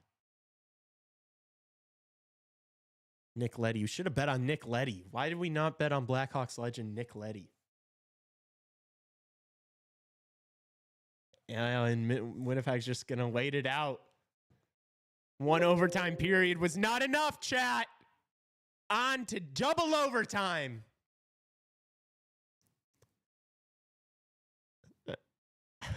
The late night fan. What is wrong with you? Find God. Find God. All right, chat. We're hitting Tankathon. We're hitting Tankathon. And we are going to see, I'm going to be honest, and we're going to see how many tries it takes for the Blackhawks to get the first or the second overall pick. Because either or, it's a win. Honestly, I want San Jose to get the first overall pick so they don't get McKenna next year. And then I want to get the second overall pick and get Michael Misa. And then next year we're going to improve, but maybe we'll still have like a 7% chance. But one of the teams that's worse than us next year is going to be the San Jose Sharks, and they won't be eligible to get Gavin McKenna. So we'll have even better odds. So that's kind of where my head's at and what I desire. All right, first lottery to be simmed. Hitting it in 3, 2, 1. Bear with me, my computer's extremely slow. And Chicago drops to the third overall pick, and Seattle moves up 4 spots to get the second overall pick, and San Jose wins the draft lottery in back-to-back years. Fail. 0 for 1. Hit it again.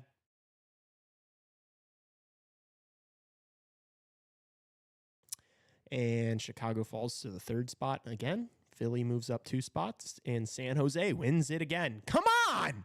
What the hell? Resetting. 0 for 2, though. Sim lottery. 3, 2, 1.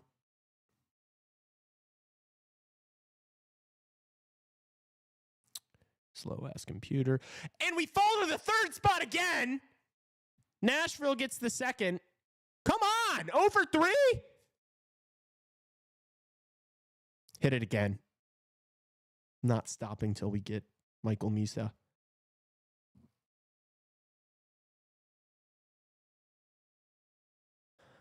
Loading. Oh my gosh, we dropped to the 4 spot. Buffalo moves up 6 spots and wins the draft lottery and selects Matthew Schaefer That's what they need. Another left shot defenseman for sure. Good job, Buffalo. Seattle moves up 4 spots.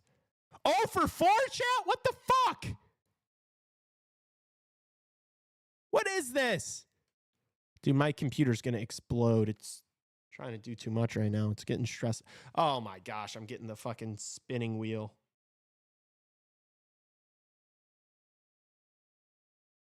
My computer's so cooked. I got to pull up chat to see what you guys are yapping about on my phone. 0 for 4. 0 for 4. I'm waiting for my computer. My computer broke. My computer broke trying to get the Chicago Blackhawks a top 2 pick. I'm doing everything I can. I'm going to keep hitting it until... All right, can I reset it? Oh my gosh, my shit is so slow.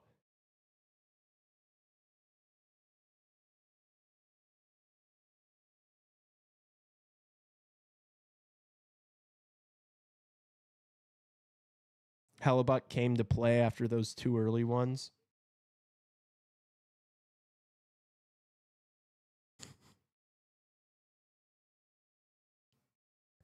I'm off Wi-Fi.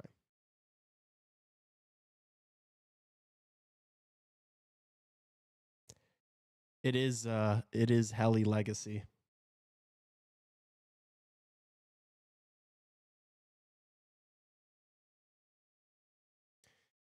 Now that we've survived, I'm just gonna have to do this on my phone. My computer is so cooked. It's actually disgusting. Now that we survived an overtime period, what does everyone want to see happen? I'm just shutting my computer down. It needs a breather. I'm getting back to Tankathon. We're 0 for 4 right now. As of right now, it seems like 100% chance we're picking 3rd overall. All right, this is the lucky one. This is the 5th. This is the no-brainer. Sim lottery. And we fall 2 spots, and we're picking 4th overall. Nashville wins the lottery, going up 2 spots. Buffalo moving up 5 spots. What the hell, Tankathon? Hitting it again. 0 for 5. And, okay, I need to reset because that was like the exact same results. 0 for 5. And we move down 2 spots again. Detroit moves up 10 spots and picks 2nd overall. Philly moves up 3 and picks 1st overall. 0 for 6. 0 for 6 for getting a top 2 pick.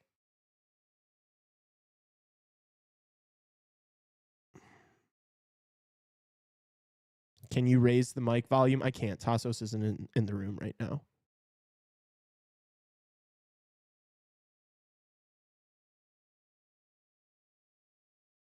Is it quiet for everyone?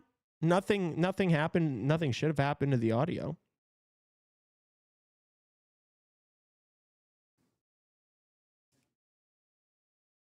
I feel like it's fine for me. Didn't realize Trevor is deaf. Yeah, dude, I just turned my volume up 2 notches and I could hear myself. So don't know what he's waffling about. All right, what are we, 0 for 6? Are we 0 for 6 or are we 0 for 7? We'll say we're 0 for 6. Let's hit it, reset. Let's sim it again. And we drop 2 spots again. How's that for volume? Anaheim moves up 7 spots and wins the draft lottery. Seattle moves up 4. 0 for 7 here. I'm not liking our odds tomorrow. I'm not. It's not looking good right now. Just hit it again. We fall 1 spot, pick 3rd overall. 0 for 8. Jeez, man. Jeez. Oh my gosh, we fall 1 spot again. 0 for 9. And if you guys think I'm making this up, I'm not. San Jose wins it. Nashville moves up a spot. We move down 1. 0 for 9. The 10th. You know what they say?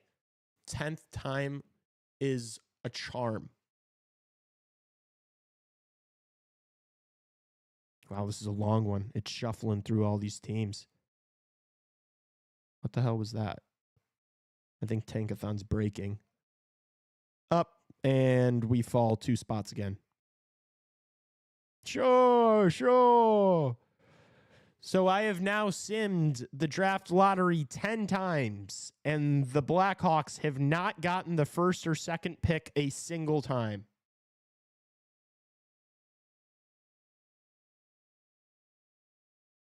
Bro said, I'm outside and it's windy. He is trying to get the streamer to turn up the volume on the stream because he's listening to it outside. That's crazy.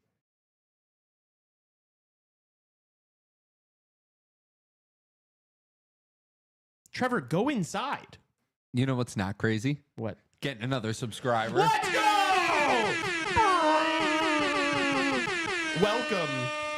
Welcome. You are now watching a Chicago Hockey Radio broadcast. Tell a friend. Follow us on Instagram. Tell a friend to follow us on Instagram. These goalies are awesome. Zachary McNally, our resident Leafs fan, is back in the cut. Welcome, sir. Hey to you, too. 0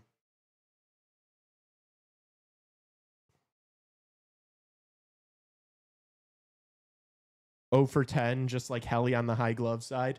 Hey, he's 1 for 11. All right, let's give him, credit for that one save he's made high glove. Let's be nice. All right, should I go back to Tankathon? Hit it another 10 times?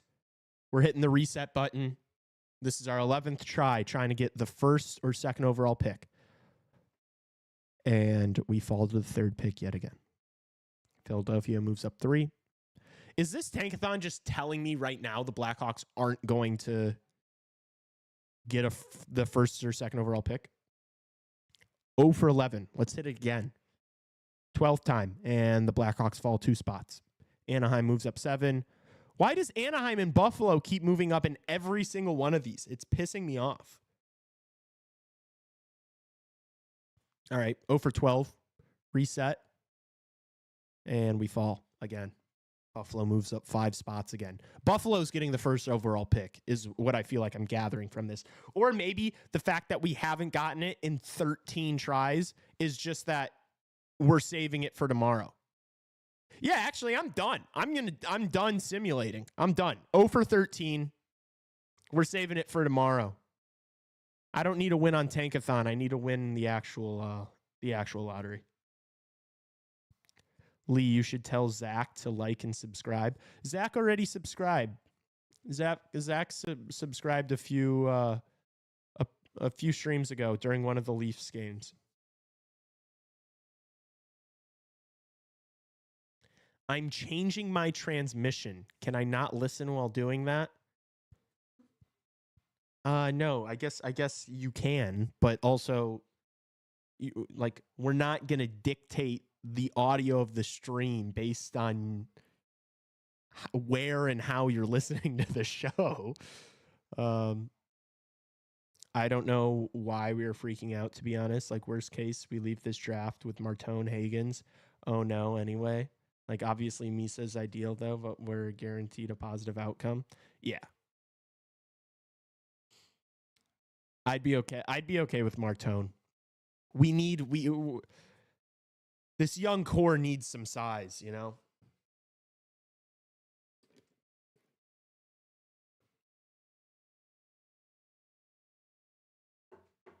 Rick Bowness on TV with TNT instead of coaching the Jets. Ace here. He's here. Hey, Ace here. Tassos, Ace here. People have been clowning. People keep going, Ace here.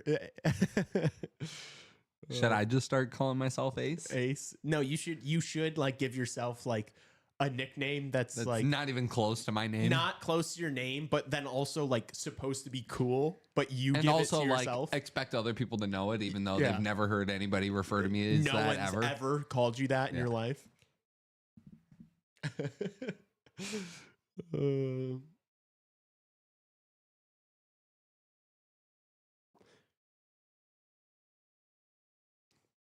Ronnie started watching basketball. Oh, that Golden State Rockets Game 7 is going on right now, isn't it?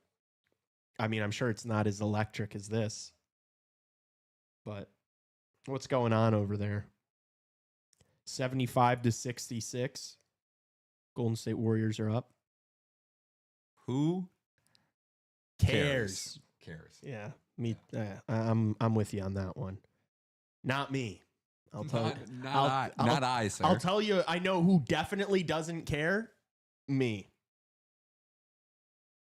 No, it's okay. I'll pay attention when like conference finals are on. When we don't have hockey every single night. My condolences, Ronnie. Draymond brought a gun. Draymond has a weapon. Oh my gosh. Yeah, and I heard Ja is like in the 100 level, and he's like throwing hand grenades or something. I don't know what's going on in the NBA anymore.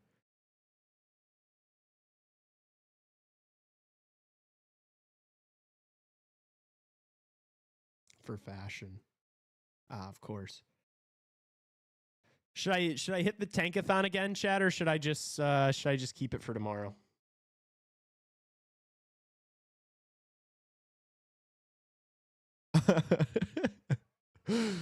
Oh my gosh. Elia. Now Elia's just sending me everybody slandering Connor Hellebuck on the internet. Oh, that's funny. How did that go in? Your brother texted you about it. He's at the game. He's holding Draymond's gun for him. Hella suck. Is that the guy who said his sister was at the Jets game? Yes. Is he joking? Yes, it's my coworker. Oh. That's crazy. That's a crazy thing to joke about. Well, do you remember on Saturday? So he got us on Saturday. He said that his mom... No. He said his dad was at the Vegas Wild game last Saturday during the 11-hour stream. And then on Sunday, the next day, he told us that his mom was at the Edmonton Oilers game. And I called him out. What a devious guy. I know. I called him out and I was like, this guy, whoever this fucking Ronnie guy is, he's lying. Like, there's no way his dad was at the Vegas game last night and then his mom's at the Oilers game. And then I was like, this might be my coworker because that's like some shit he would do and say. And then he eventually blew his cover later in the night and gave me a freebie and said something that I knew it was him right away. But he had me, Ronnie was tricking me for a while there. Hey, one last thing before we start double overtime. We just hit 600 views on this stream here tonight. Let's go. Run it up. That's awesome. Everybody watching, hit the thumbs up on this video. Helps us out a lot. Helps us get more views, hopefully. Maybe, especially if this goes to a third overtime, perhaps. Yeah, dude, it says 35 likes right now and 37 viewers. All of you, just take 1 second and hit the like stream button if you haven't. Let's go. We are underway. Double overtime. Doesn't get better than this. I'm just staying on my phone. I'm not risking a bad Wi-Fi situation here at the stew. I'm at the Jets game right now. Evan is there wearing a white t-shirt. Kind of mid. I just liked it, guys. Can I get free CHR merch now? No, you've been here for 3 hours and you just like the video. Are you kidding me? Double overtime? What the hell? Oh, Kyrou! Hellebuck makes a save. Hellebuck might be locked in. We might see regular season Hellebuck in overtime. 3.5 hours later, double overtime. Yeah, I'm good. Do I get free stuff now? Yeah, right. Oh my gosh. Elia Anderson's such a menace. Beggars can't be choosers. I'll take a CHR merch. Whoa, did you guys hear my stomach? It sounded like a fucking AK-47. Oh! Almost a brutal turnover there. Here's Thomas. Nice move. Whew. That one goes wide. Pareko. Here's Kyrou. Oh, good work defensively from the Jets. Still not out yet. Here's Kyrou. Oh, you know he's looking for Thomas there. They still keep it in. Now the Jets get it out. Kyle Connor chips it in. Is just going to chase himself. Well, the rest of it. Oh, nice stick lift. Great work from Kyle Connor there. That's how you close out a shift. That's how you finish a shift.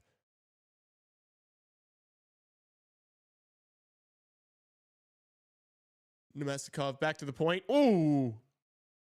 Blocker save Binnington.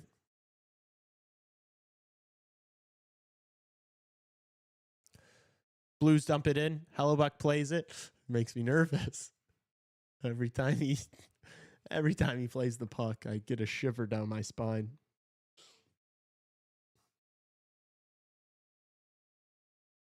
All right, let's see what the Blues got here.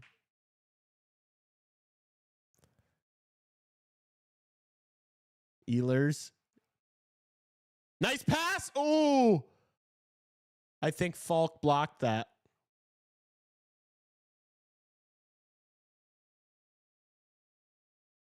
Blues hoist it in. Sundqvist goes to play it in the corner. Nice move. He's all alone. Finds the pass. Ooh. Sharp angle shot. No trouble. Letty. Here's Thomas. Oh, looking for a deflection there. Didn't quite get all of it. Jets survive. Here they come the other way. Into the zone. Binnington makes the kick save. W hoist. Oh. Jets just trying to get everything towards the net now. Helly looks nervous. Oh my gosh.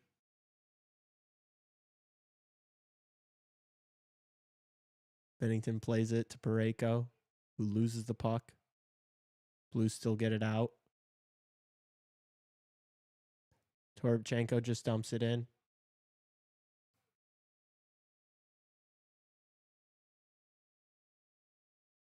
Luke Shen just sends it up the boards. Blues keep it in, and Hellebuck just catches that one right in the breadbasket.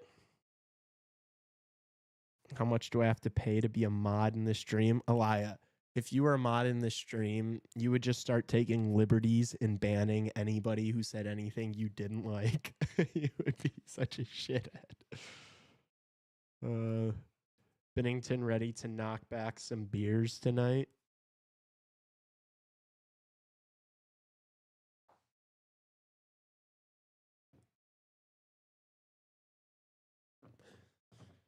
I think the Blues need to win this game before Binnington's knocking back beers.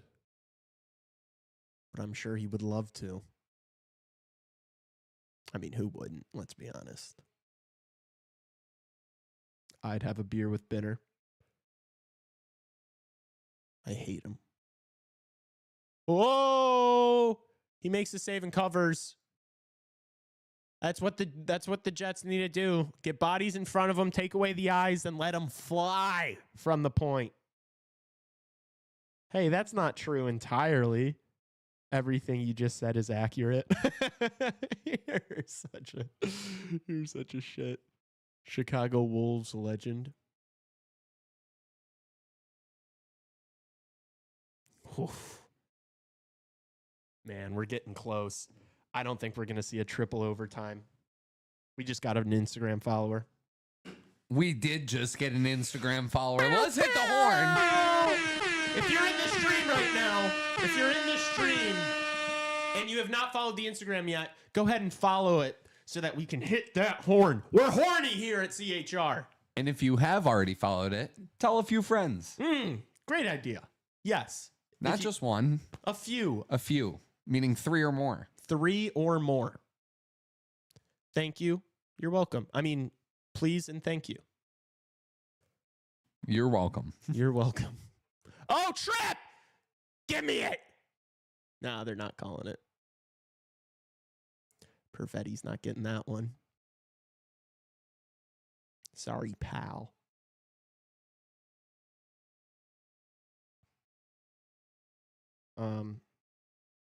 If this was my precious Blackhawks, I'd be having a panic attack. Yeah, my energy would be insane. I would be silent and I would be shaking on the couch, not really saying anything audible. And you would all understand because you would all be doing the exact same fucking thing. there would be like little to no commentary, just like groans and screams and deep breaths.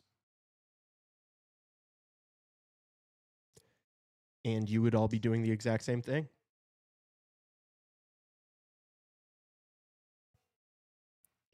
Oh. Oh. Nice stick from Buchnevich. Here's Kyrou. Pulls up. Passes to Buchnevich. Back to the point. Nick Leddy. Imagine Ryan Suter's the overtime hero. Any of you bet on that? We going nonverbal? Yeah. Exactly. Oh, big hit. Man, dude, this is getting nervy. They're just all standing up there.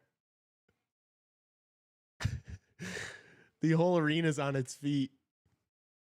Nothing interesting has happened in 5 minutes and everyone's on their feet. This is insane. Who's going to be the hero, man? Blues do a nice job of getting that out. They might be in here. Oh, wow. What a defensive play. Was that Pionk? Oh, my gosh. What a stick. That's massive. Just like the low taper fade meme. Absolutely massive. All right, Blues chip it in.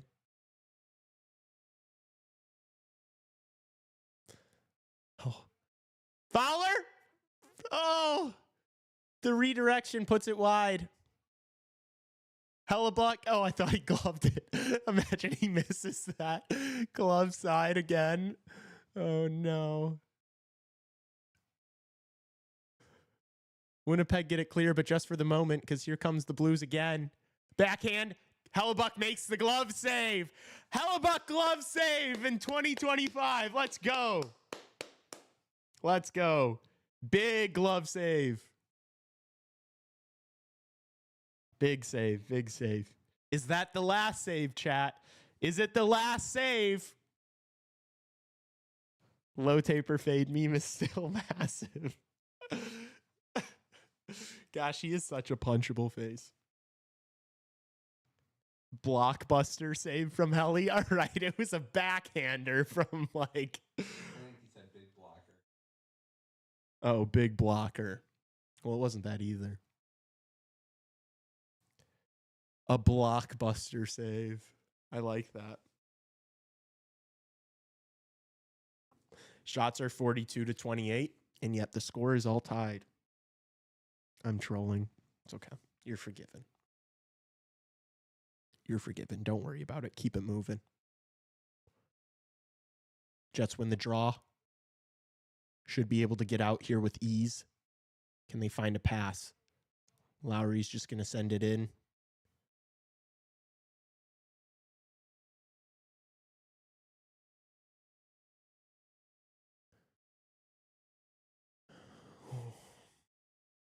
About 8 minutes gone in the second overtime.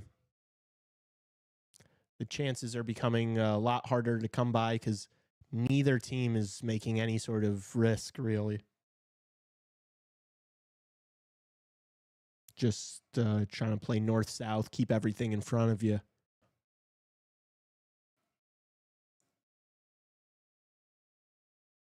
What are they chanting?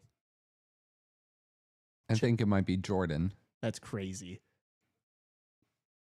Trying to chant Binnington's name after the events that have unfolded in this series and tonight is nasty work. But I respect it. You gotta try to get into his head somehow, right?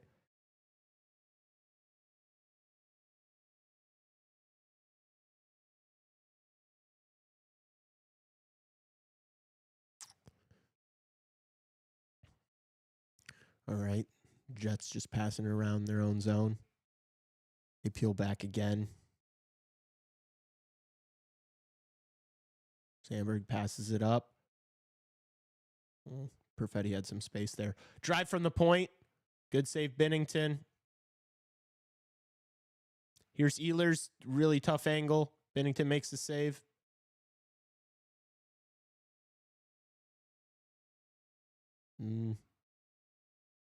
Wow. Blues don't get it out. Here's Nemestikov. Back up to the point again. Perfetti wrist one. Good save, Binnington. Blues get it out after that, and they're going to go for a change. Ehlers straight back into the zone. Big hit by Lowry. Man, it feels like the Jets are just rolling two lines.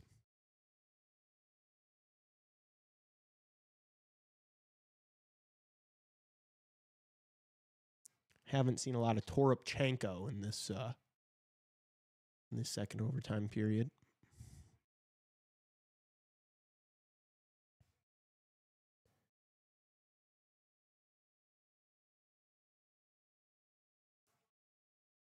Find Connor there. All right, they just dump it in.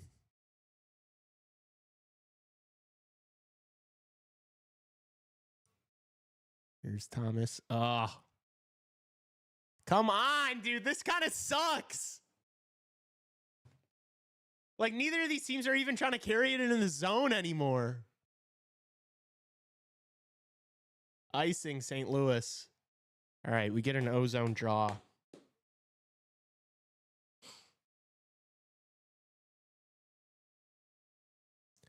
Yeah.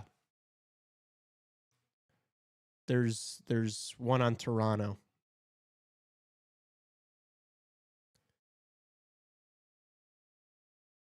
Gosh, that Perfetti goal is still just so nuts, dude.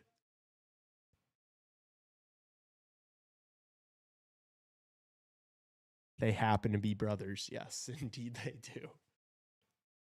What a coincidence.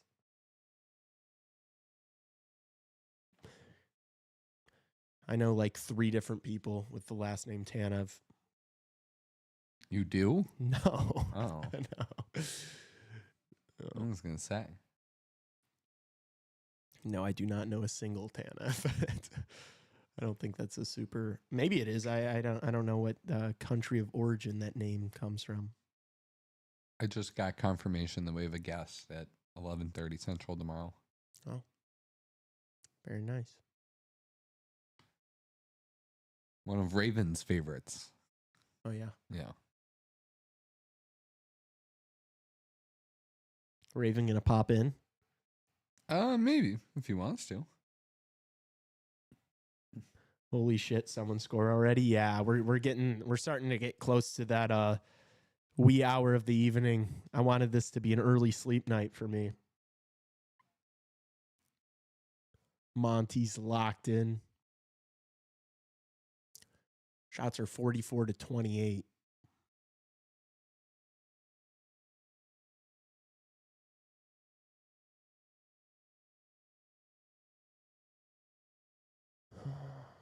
Triple overtime. Shut up, dude. I can't do it. It's 6 a.m. already here. Woof. Holy cow. Frederick Carlson. You're a champ for staying up. Or did you just wake up? Ow. Why is my head hurting?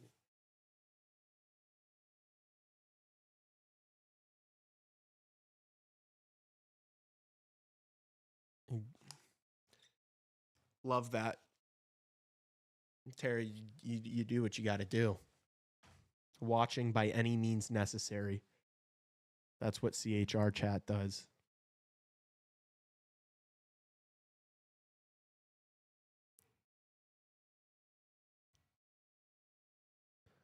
Blues can't get it out. Here's Kyle Connor. Lowry. Iafallo back to the point.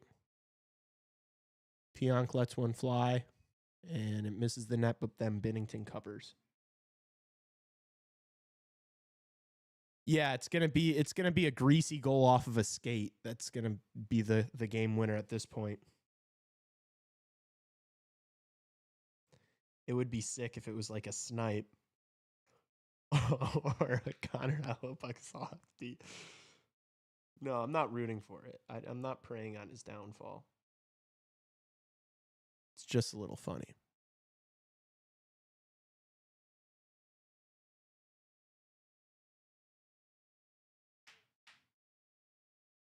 Yeah, did you just ask that again? Yes, there are 2 Tanevs. Oh! Oh, someone on Winnipeg ate that. Oh, speaking of.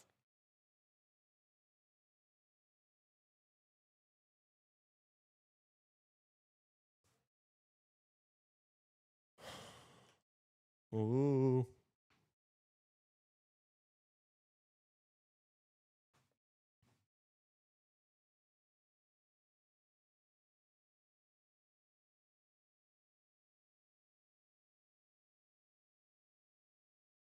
Hell, he's 1 save away from a 900 save percentage.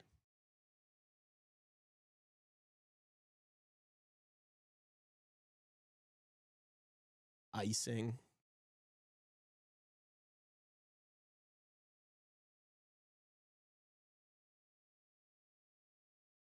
If this goes to a 3rd overtime, I'm betting Jets. Ryan has to wake up at 2:50. It's diabolical. Hit the Brandon Tanev pose.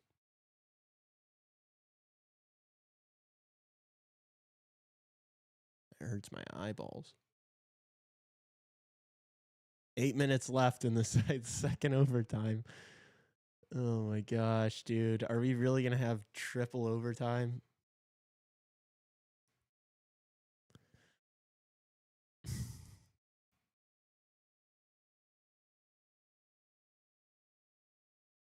Oh.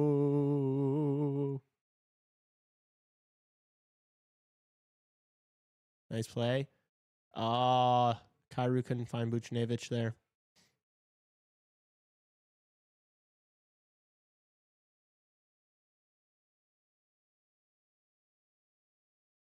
Turnover from St. Louis. Winnipeg can't capitalize. Braden Shen and Pionk fighting in the corner. Blues come up with it.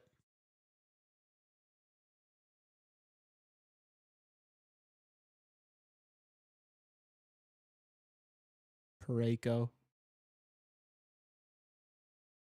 Jets just chip it out.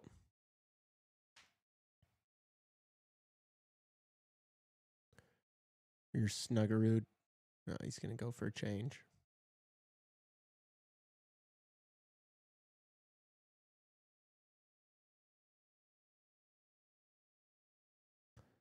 Blues send it in.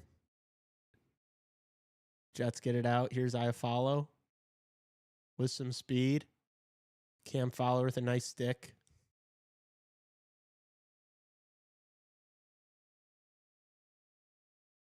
Lowry works it back to the point. Oh, a trip there, but I think it might have been his own player. I think Joseph might have tripped him. Shot from the point. Oh, a redirection. The second opportunity wasn't on net.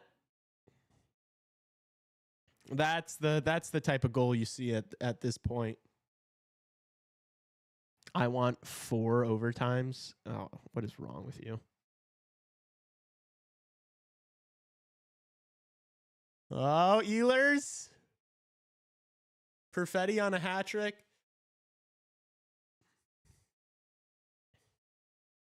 Now St. Louis are just going to dump it in. Fleury. Here's Perfetti. Drops it. Niederreiter. Pad save Binnington. Now St. Louis comes the other way. Suter dumps it into the Jets' end.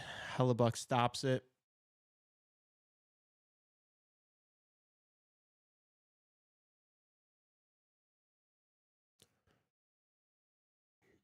Now we're seeing some 4th liners. Ooh, these guys have a little bit more juice. Haven't been playing as much.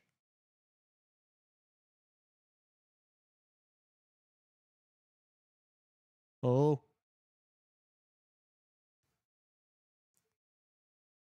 4.5 left. Come on. Oh my gosh. Sundqvist dumps it in. Oh. Awkward collision there.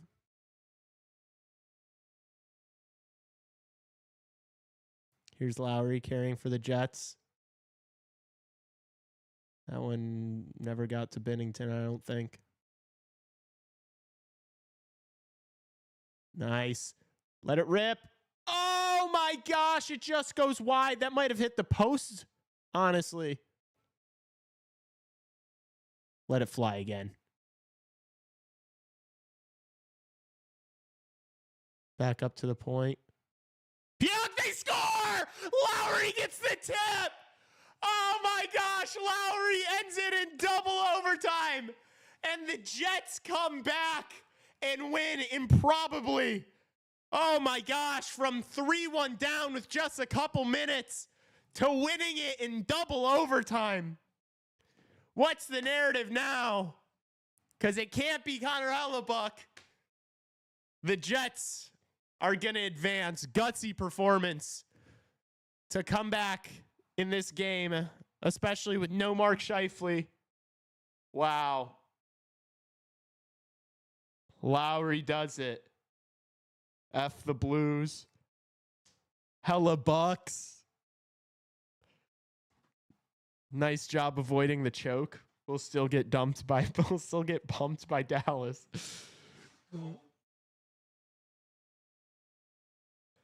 Gutsy. That's so sick. Fucking Adam Lowry. Just get it to the net, chat.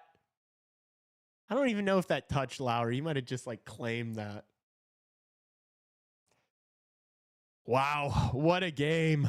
Crazy, crazy game. Crazy night, crazy stream. Oh my gosh. Double overtime. Chat, I thought we were going into triple overtime. I won't lie. I thought it was destined. Hellebuck versus Binnington. Who is the better goaltender in this series?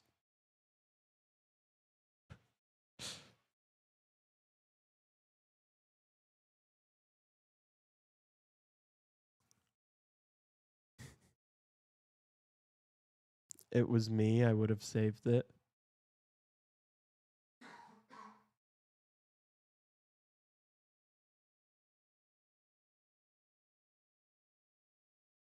Oh my goodness.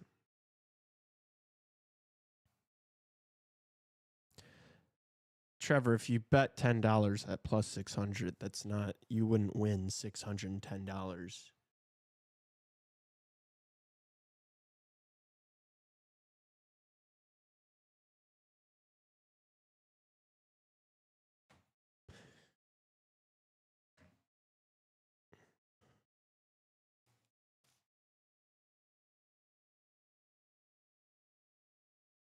Wow. Yeah, chat, what do you guys think for the second round? This Jets team versus the Stars. What are your series predictions? Who wins? How many games? What do you think?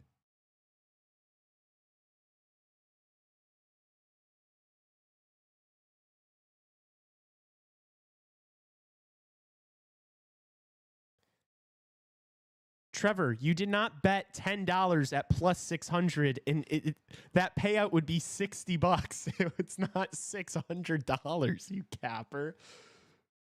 Dallas, Stars in 4. Oh my gosh, Stars in 5. Jets in 7. Wow. Hella suck allegations. Can't wait to parlay Dallas in Florida. Yeah, it's free. Dallas in 5, says Ronnie. They do say the 2-goal lead is the most dangerous lead in hockey. Yeah, I'd rather have no lead than a 2-goal lead.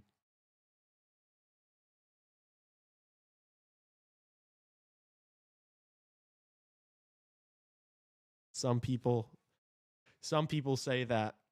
Very true. Trevor, who's your bookie? Oh my gosh. God damn it. Trevor just found out he won $60 and not $600. Sorry, I hate to be the bearer of bad news, but that is how that works, unfortunately. Yes, every team won at home. The home teams were perfect. Credit to St. Louis for making this a series. Probably should have closed this one out tonight, but what can you say? It's Game 7. It's just Game 7 Stanley Cup playoffs. Truly anything can happen.